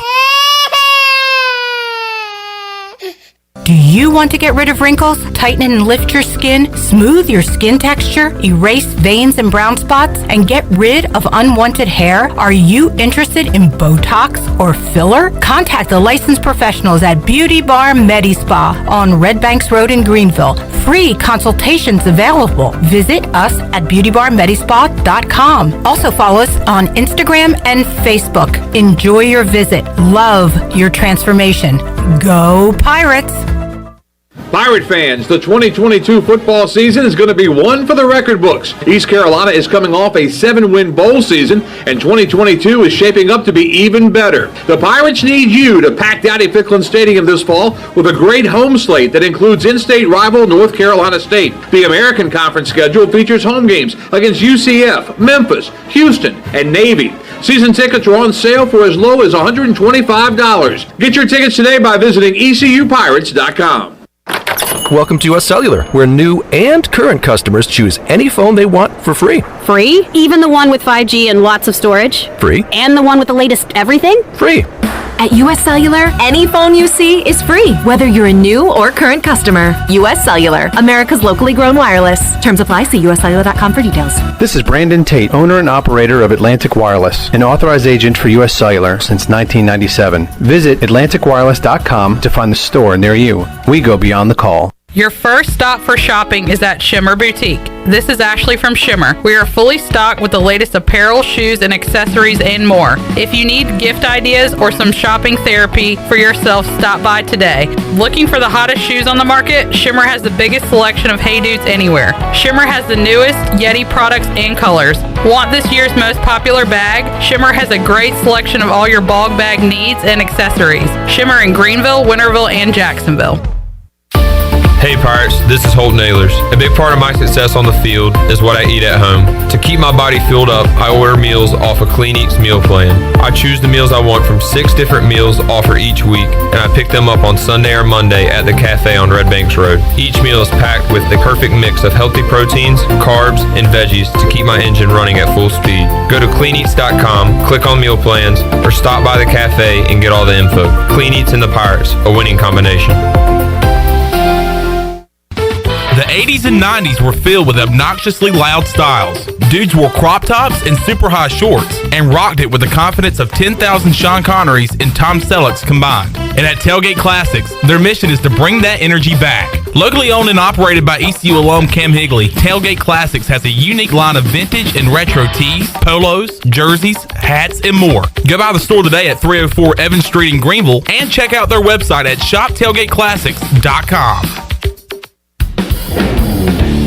Your vehicle is a big part of your life. That's why you should trust the team at Greenville Auto World for all your vehicle needs. Greenville Auto World believes in fair prices, superior service, and treating customers right. Visit GreenvilleAutoWorld.net to see their fully stocked inventory of SUVs, trucks, and cars. Need a lift kit, custom rims, or wheels? Greenville Auto World can upgrade your vehicle today. For sales or service, visit Greenville Auto World on Highway 43 in Greenville. Hi, this is Parker Bunch. When I'm not hitting dingers or going viral, I'm listening to Pirate Radio, the voice of the Pirate Nation.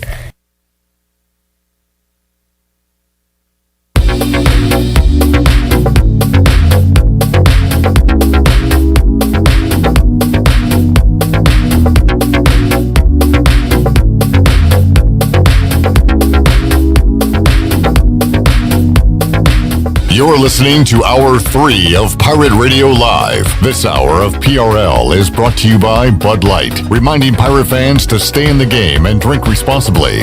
Bud Light, the official beer of the ECU Pirates, and proudly distributed by Carolina Eagle Distributing since 1989. Now, back to the show. Welcome back. For the latest breaking news, interesting stories, and awesome contests that can make you a winner, be sure to follow Pirate Radio on our various social media. You can follow us on Facebook, Twitter, and Instagram at PR927FM. Join the over 57,000 followers today. And congratulations to Susan Deans, who picked up the 24-pack of Budweiser Freedom beer. And she says she'll be here beginning of next week to pick it up. Susan, I have a message for you. Here's to the freedom that unites all Americans. It is the foundation that our We're running out of time. Susan lives in a country where she has the freedom to say fire Matt Rule every day without prosecution. Well, I will say this. This Bud's for you, Susan Deans. All right, well said, Chandler. Thank you very much. You know, you got a real bullet on you, I just want to say. Let's head out to the... You've seen it? Let's head out quickly to the Pirate Radio Live line and talk to Mark Greenhell's Golf Shop Radio Show. He joins us here on PRL. Greeny, how you doing today? I'm doing great, Clip. How you doing? Doing fantastic, and man, great day for our guy Harold Varner III. As we went into day two, it was looking pretty bleak for Harold, but turned it around today. I think everybody in his group, Rom, Spieth, and HV3, finishes 4 under par. So they're right there, going to make the cut. Not really in contention right now because Cameron Smith, 13 under par. Goes 8 under today, and a good day to be named Cameron. If your name is Cameron, you're at the top of the leaderboard at the time of this recording, as Cameron Young is second right now, 2 strokes back of Cameron Smith. Rory McIlroy up there near the top as well. So, Greeny, first of all, on our guy Harold, we always open up conversations on him. You know, what went right for him day 2 that went wrong on day 1? Well, this event this year at the Open Championship being played at St. Andrews, with the wind being very tame, the golf course becomes a little defenseless. So what you get is really a putting contest, and we've talked all year that's been Harold's kind of thing that has held him back. And when he putts well, he scores well. He putted well today. I think we really saw him have one mistake where he kind of blew a putt by a hole and missed it coming back. So other than that, a very good putting day for Harold. So, but that's really what we're up against here. I mean, traditionally, what you see at St. Andrews is guys who can hit it a long way or guys who can putt.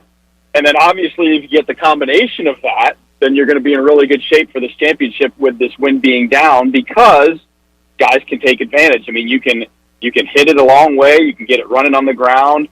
You can get it onto these greens, but the problem is, Clip, that these greens are absolutely huge. There's a lot of instances where, you know, the green is 2 different holes. And, you know, we've seen guys like Rory McIlroy today have, you know, 80-yard putts or something along those lines. Yeah.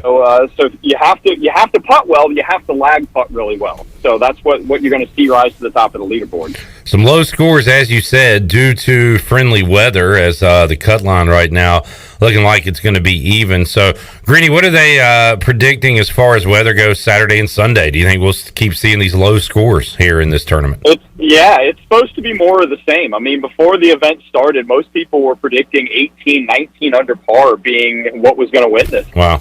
And we all know that it gets a little bit tighter in terms of nerves and whatnot on Sunday. So, you could see somebody get fairly close. You could see Cam Smith get, another 3 or 4 under par, get to about, 16 or 17 under, shoot a couple under on Sunday, and lo and behold, there you are. You're 18, 19 under par. So it's going to be interesting to see how this plays out. But the wind is supposed to be very much the same, which is, it's strange. At the Open Championship, it seems like you either get, like, nice weather or horrific weather, like no wind or a bunch of wind. I always like to see a nice mixture.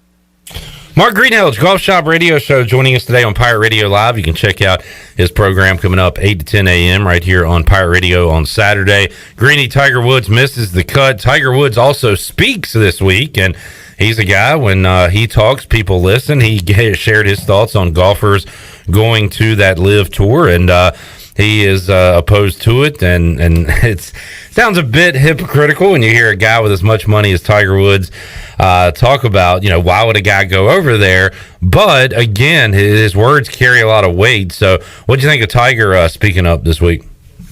Tiger really put the hammer down, didn't he? And that's the big thing is that, I think what you saw was maybe some conversations going on behind the scenes, because you've seen also the R&A step up a little bit, because number one, they told Greg Norman not to show up for the Champions Dinner. Yeah. They kind of told Phil Mickelson not to show up for the Champions Dinner, which is two of the big, obviously Norman being the CEO, but Phil being kind of the first guy and the loudest voice in the room going. So you kind of saw the R&A step up a little bit. You've heard, obviously, the PGA Tour and the DP World Tour have stepped up. You got a little inkling from the USGA that the qualifications for the U.S. Open might change in the future. So you're starting to see everybody else kind of get on the same page, which is going to spell bad news for the LIV. Interesting. Mark Greenhalgh's joining us, Golf Shop Radio Show. Greeny, once again, one more on the Open as we look at the leaderboard now. Again, Cameron Smith on top of that leaderboard, Cameron Young, Rory McIlroy, DJ Dustin Johnson, 4 strokes back, Scotty Scheffler, 5 back. So you got some names up there at the top. Who are you looking at this weekend to make a move and potentially win this? Well, one of my 2 favorite picks was Cameron Smith. So I'm right there in business right now. And the reason why I did that is because I was looking at the weather. And if you go back to the Players' Championship, I mean, what did Cameron Smith do? He made every single putt you ever looked at. And Brandel Chambly already mentioned it today that this could be, it might be, if not is, the greatest round of putting ever recorded.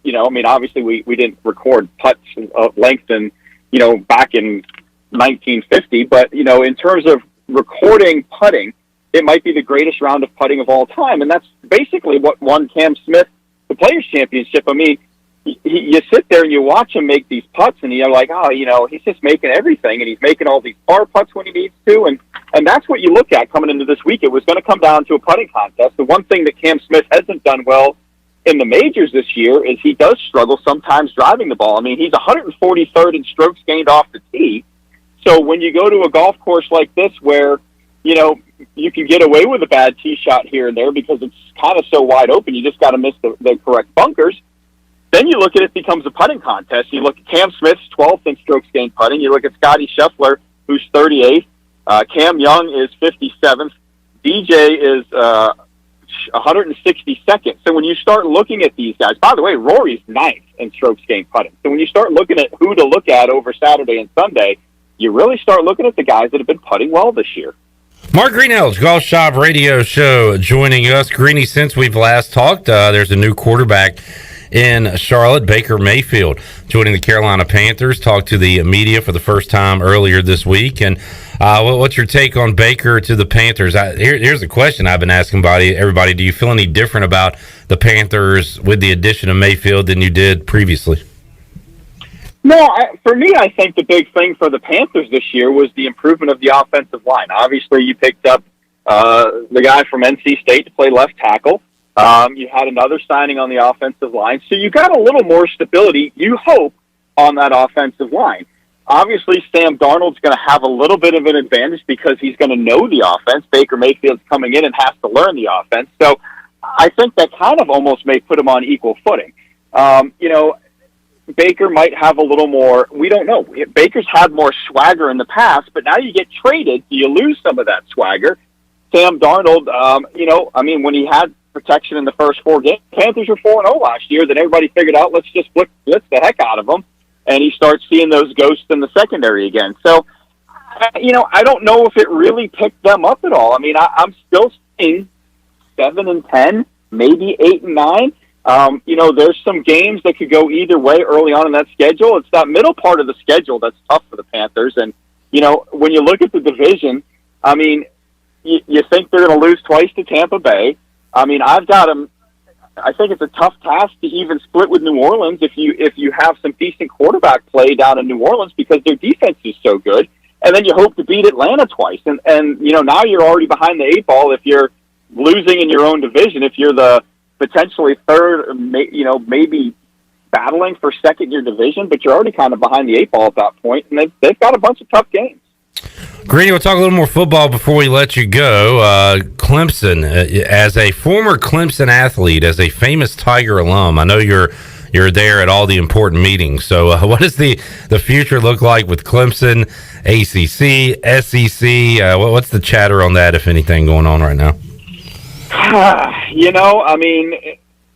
You got to think that something's going to happen. I mean, do we go to an NFL, AFC, NFC, where there's 2 super conferences and you have some divisions inside of those things? I mean, I've gone as far, and I don't think it'll ever happen, but I mean, I would be in favor of 4 conferences with 2 divisions in each conference, and then those conference winners all go into an 8-team playoff, and away you go. And then, I even said you could have some kind of relegation because at that point you're only talking about 64 teams, right? And maybe there's some teams that still are quality to get in, and bowl games become, teams are staying in that 64, teams are getting knocked out of that 64, you got the 8 battling for the win. All these games can become important. If you have important games, we all know people watch important games. Everybody makes a lot of money. I don't think it'll ever end up at that point because I don't think they'll ever do the promotion or relegation kind of a thing, but it makes it intriguing. But I think something's got to happen for the ACC. You're still going to see, I think, these Big Ten and SEC start going out and poaching teams. I mean, we've got the money with Phil Knight behind Oregon, so something's going to happen there. But it comes down to, Clemson's kind of in that odd situation because they are a big brand, but they're not in a big market. So, the time for them has to be sooner as opposed to later in case you have a downfall, which I don't see coming because they've got some good recruiting for 2023. I think the defense could be the best, if not one of the best in the country this year. Of course, I think it's going to come down to quarterback play for them. But, you got to strike while the iron's hot and while your brand's big. And, because you may not be a Miami from a market standpoint. You're not an LA, which got you SC and UCLA going somewhere. So it's going to be interesting to see how it plays out and who's the next domino to fall and what kind of money we're talking here because it's a big exit fee for any ACC team to get out. No doubt. Mark Greenheld's joining us. Golf Shop radio show coming your way Saturday. They'll be talking about the Open. Also, another tournament to keep an eye on this weekend. Let's bring in Chandler Honeycutt real quick. Chandler, you got a big tournament coming up this weekend, right? Yeah, that's right. Lakewood Country Club in Salemburg, North Carolina, will be having our member guest tournament coming up, and it started yesterday with the par 3 challenge. Today's the practice round, and I obviously will not be there to participate in both of those. But Greeny, always fun when the country clubs have their member guests, right? Yeah, those are always the big events. There's usually a little bit of wagering involved and some Calcuttas and things along those lines. And, Lots of clubs do the match play stuff and the flights, and then we battle it out to see who's going to win at the end. So it's always a fun time, and it's a lot of golf, a lot of food, and usually a few adult beverages in there at some point as well. So we always hope that the weather holds on. You don't get those afternoon thunderstorms to delay things a little bit, but yeah, you consider it, one of your major championships that you love. I joke to everybody at the country club that it's the Masters, because we have like a memorial tournament, and there's some charity tournaments that go around at Lakewood Country Club over the year, and I say this is the Masters of the year, and it's a fun time. Me and Tim White, my partner, this is our third year in the tournament, and we'll be in the third flight. There's a championship flight, then a first, second, third, fourth, and fifth flight. And we won the third flight the first year a couple years ago during the COVID year. We went to the second flight last year and did not have any luck, so we're back in the third flight this year, and looking forward to it this weekend. And I'll actually, when I leave here after the show, I'll be making a beeline to the clubhouse. We'll have our Calcutta tonight, and if I have enough drinks, maybe I'll buy my team, but we'll see. There you go. Always bet on yourself, right? I did. I actually, the first year I played, I had a guy bet on it. I was using the bathroom when my team came up, and I came out of the bathroom. The guy was like, "Hey, somebody just bought your team." So I went up to the guy, and I had a few drinks, and I said, "Hey, I want to buy my team." And he said, "You want to go in half, or do you want to buy it whole?" I said, "I want to buy it whole." And my partner wasn't even at the Calcutta, so after I bought it, I called him. I said, "Hey, we're going to have to play our tails off." I said, "We just bought our team," and sure enough, we won, and we got a good chunk of change, and we split it up and went out of there with some good money. I don't know if Greeny and the crew will be covering this on Saturday, but we will certainly recap it Monday on Pirate Radio Live. Greeny, what all you got planned for Saturday's show? Well, we are going to go with one of our standards, and we're going to talk to a little Rex Hoggard, who's over there in St. Andrews. We'll also check in with Robin Barwick, who's there as well, but he's the editor of Kingdom Magazine. And then we are going to check in with a little New England golf. So we'll check in with Mike Way of New England Golf. So, and we'll talk college football with Bill Bender, of course. So lots of stuff going on. Awesome stuff. Greeny, thanks for joining us today, man. Have a great show on Saturday, and we'll talk to you again next week. All right, thanks. Hope y'all have a good weekend, too. Thank you, Greeny. Mark Greenhill's Golf Shop Radio Show joining us on PRL. We'll take a timeout, come back, wrap it up with Brian North. He's on the other side of this timeout. More to go. Pirate Radio Live after this.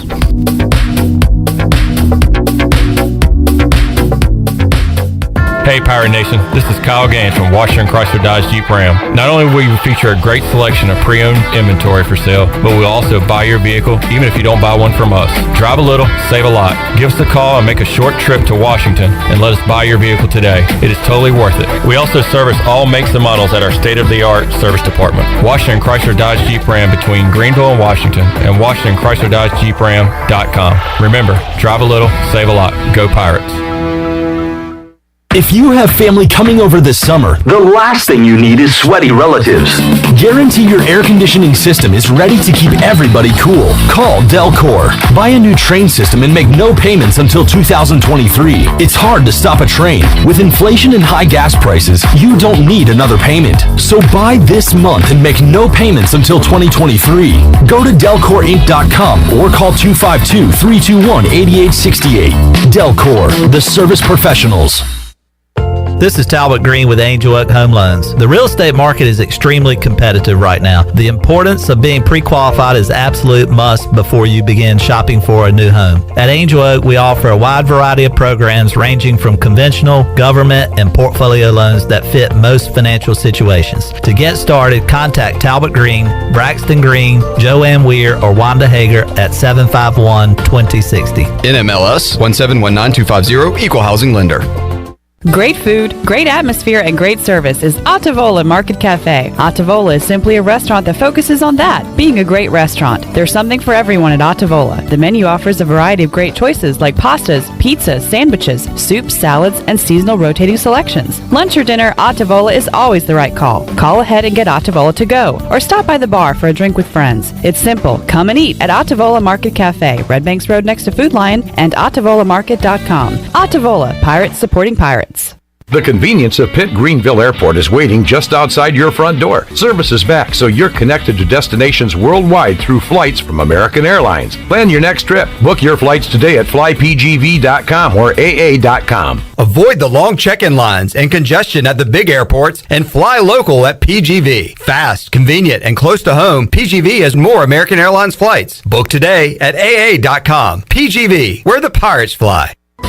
Have you ever seen those exotic aquariums like the guys do in Las Vegas on television? You ever thought about having one of these aquariums in your business? It's more affordable than you think. This is Hal Pruitt with rentafishtank.com. We can make having an aquarium in your business turnkey with no work, cleaning, or hassles for you. Rentafishtank.com creates a relaxing atmosphere and keeps children occupied. Rentafishtank.com already services many dental, pediatric, and doctor offices, plus hospitals and senior living centers. Check us out at rentafishtank.com.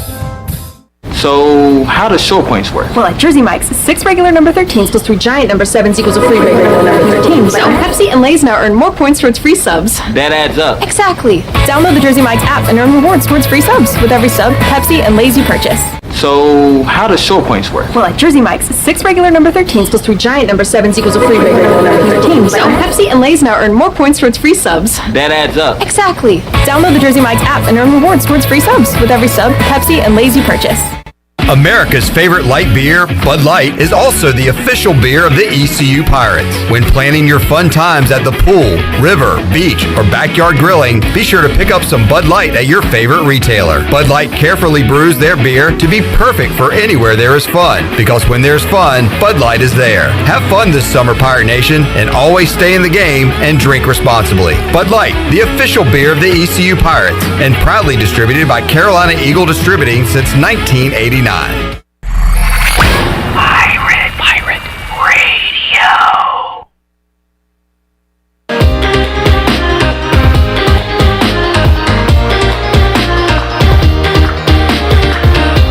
You're listening to Hour 3 of Pirate Radio Live. This hour of PRL is brought to you by Bud Light, reminding Pirate fans to stay in the game and drink responsibly.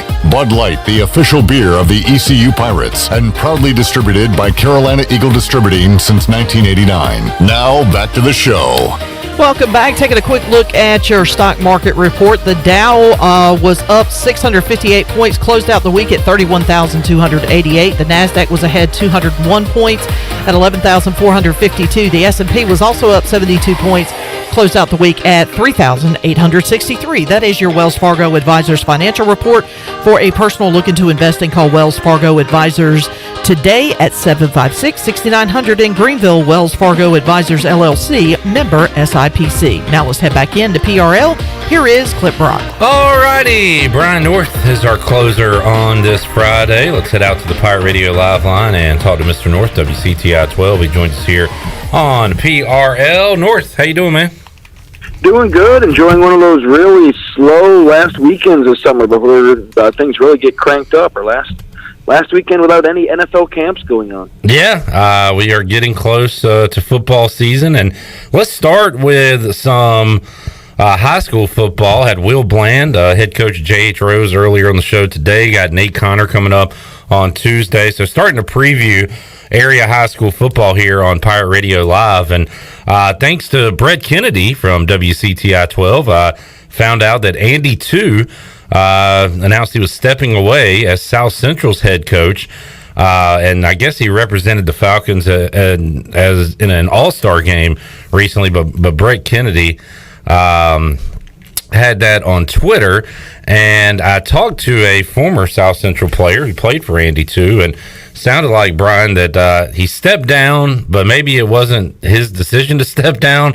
I don't know, maybe more details will come out on that, but you really got to have your ear to the ground for high school coaching news. Seems like this kind of stuff happens quite a bit, but man, this is really close to the season for this news to be coming out.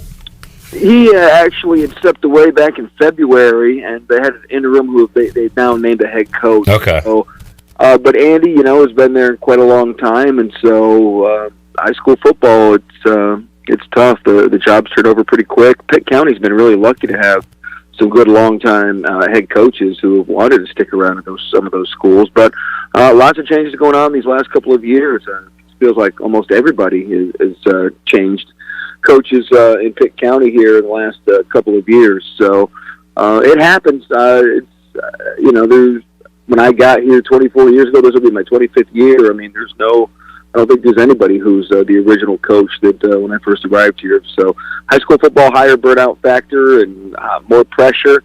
But South Central, who hasn't had that many football coaches in its short history, is going to try something different this fall. A little over a month away from kicking things off in the high school football season, Brian, as you start to prepare and look ahead, any players, teams come to mind you're looking forward to seeing this 2022 season in the East? We're having one of those resurgence in talent again. We've had a little bit of a lull, and we've been so blessed with how great the high school football is around here, and we haven't had the NFL stud-like players the last couple of years. But we're starting to get some of those kids again that you're seeing. Newbern's loaded. Newbern's got several guys, including KJ Sampson, who was recruited by everybody. He's chosen Florida State. We'll see if that holds. But he's a kid who's going into his senior year, and he really is expecting to have a good season. So he's one that really jumps out. And you start looking around at some of the other schools. Havelock's loaded again. Havelock's got a young man, wide receiver, who's committed to NC State, and he's expected to have a big year.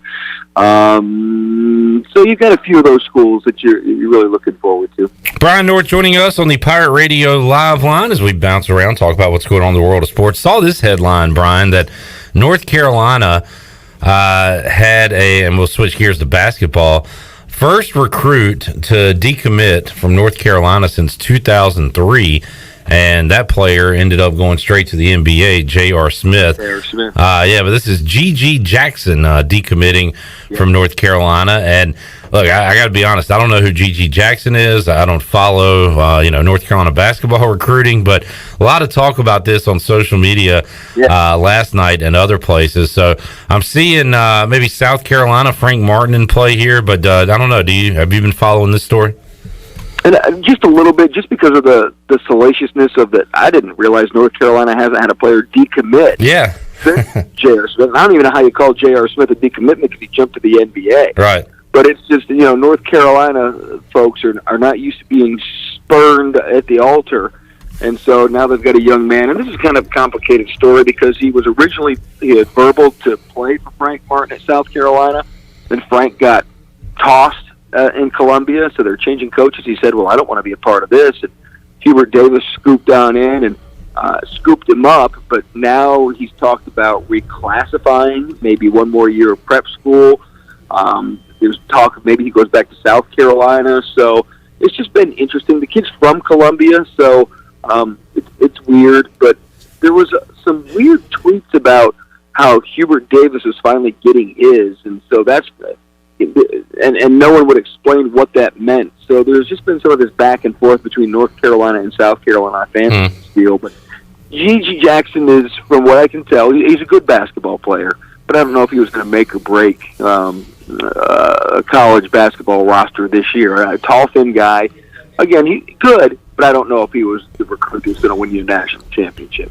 Brian North joining us. When we think about transferring, and that's different than decommitting, obviously, but I don't know why this always pops in my brain. And now with the transfer portal, it happens obviously all the time, and you have multiple guys transferring from just about every school in the country. But I still remember, and I looked it up to see what year it was. This is 1991, so I'm a 10-year-old kid, and my dad followed recruiting and everything, and I remember this pre-internet, but I still remember it being a big deal when North Carolina, a guy transferred from North Carolina, and it was Clifford Rozier transferring from North Carolina to Louisville, and how at the time it was like, oh my God, this trade, what is he doing? How could you leave North Carolina? And that, it's kind of funny looking back on that now when it's so commonplace these days. Yeah. And I go back even further. I remember when guys started leaving school early, like, my God, Michael Jordan. Oh, man. Leave 1 year of school behind at North Carolina. How dare he? What is he thinking? How's he going to have a career, a job? And now it's, my God, you're actually staying a second year? Holy cow. Armando Bacot's coming back to school. What's wrong with him? Has he got a deformity? Yeah, the kid at Farmville this year who's returned to NC. Terquavion, yeah. Yeah, what's something's weird? You could be drafted. What is wrong with you? So it's amazing how that mindset has changed in 30 years. Brian North joining us. North, first time we've talked since the Panthers added the new QB. Do you feel any different about the Panthers with Baker Mayfield than you did a week ago? Yeah, I don't know. By the way, that's kind of the common answer. It's a yeah. It just asserts that David Tepper's more wacko than any Panther fan wants, because he's the one pulling the strings on these deals. And I don't know if there's any difference between Baker Mayfield and Sam Darnold. It all is going to depend on your offensive line. If you have a good offensive line that protects him, Sam Darnold would be good. Which they did seem like they put a premium on this offseason, Brian.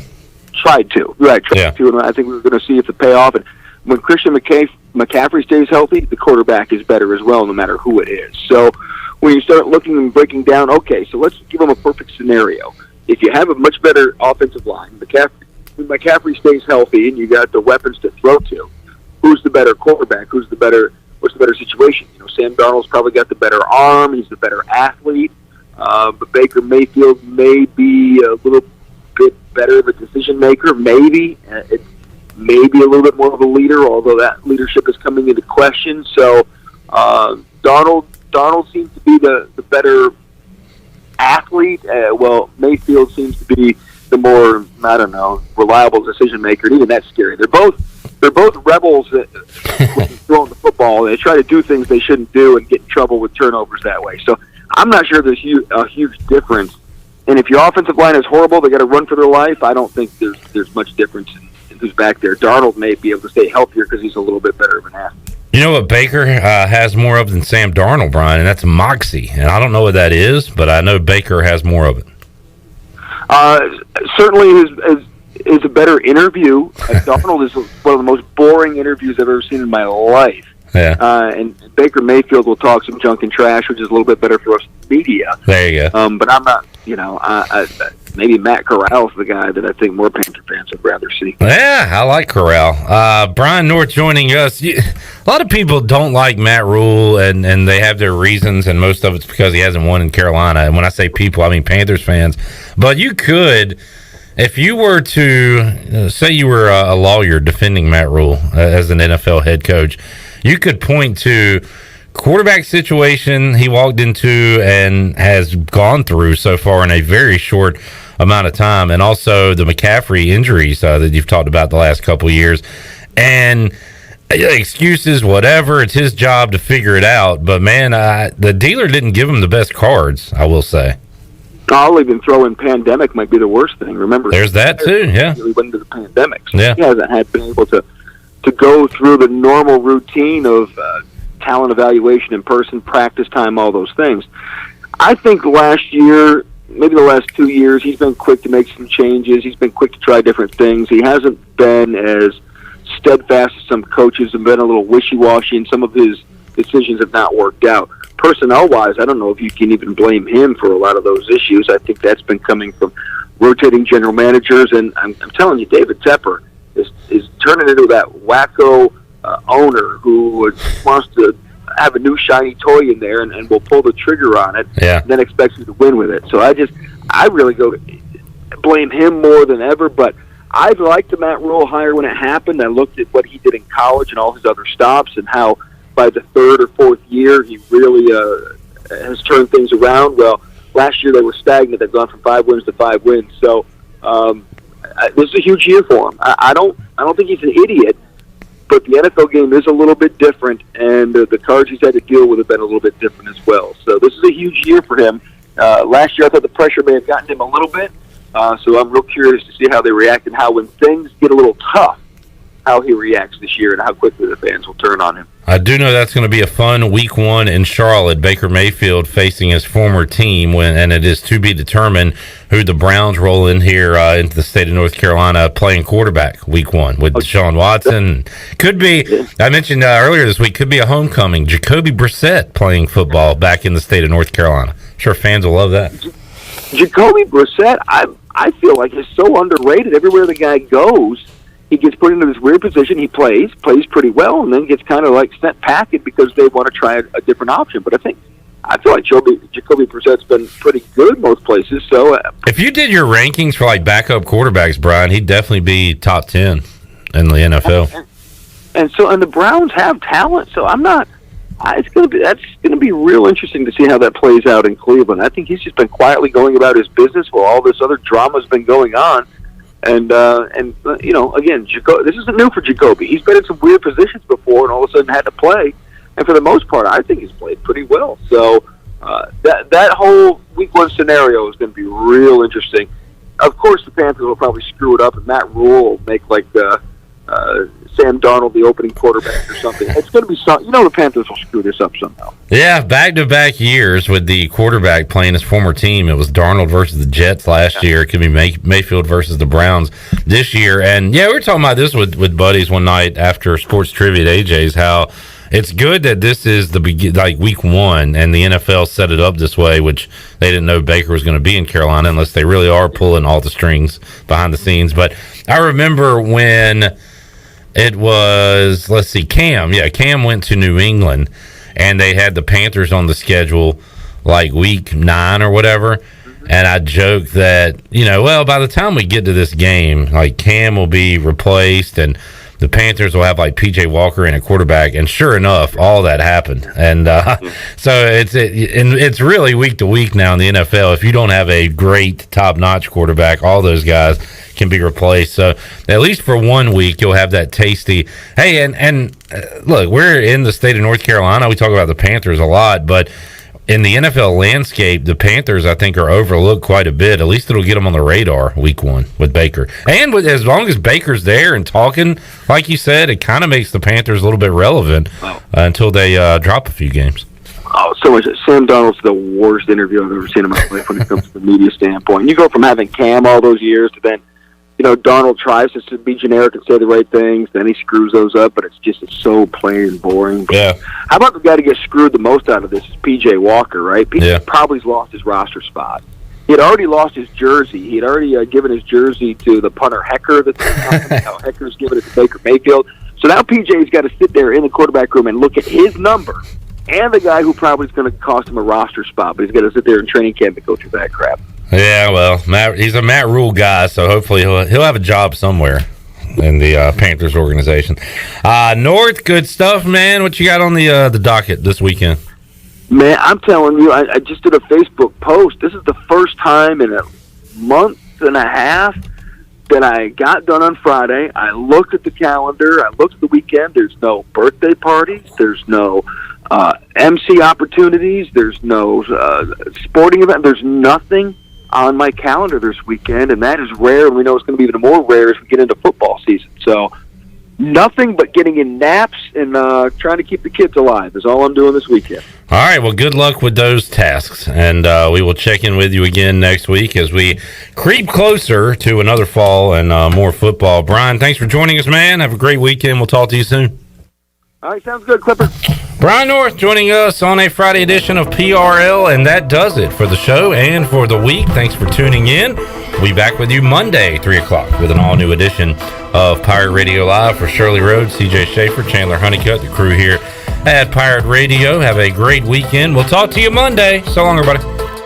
Thanks for listening to Pirate Radio Live, an exclusive presentation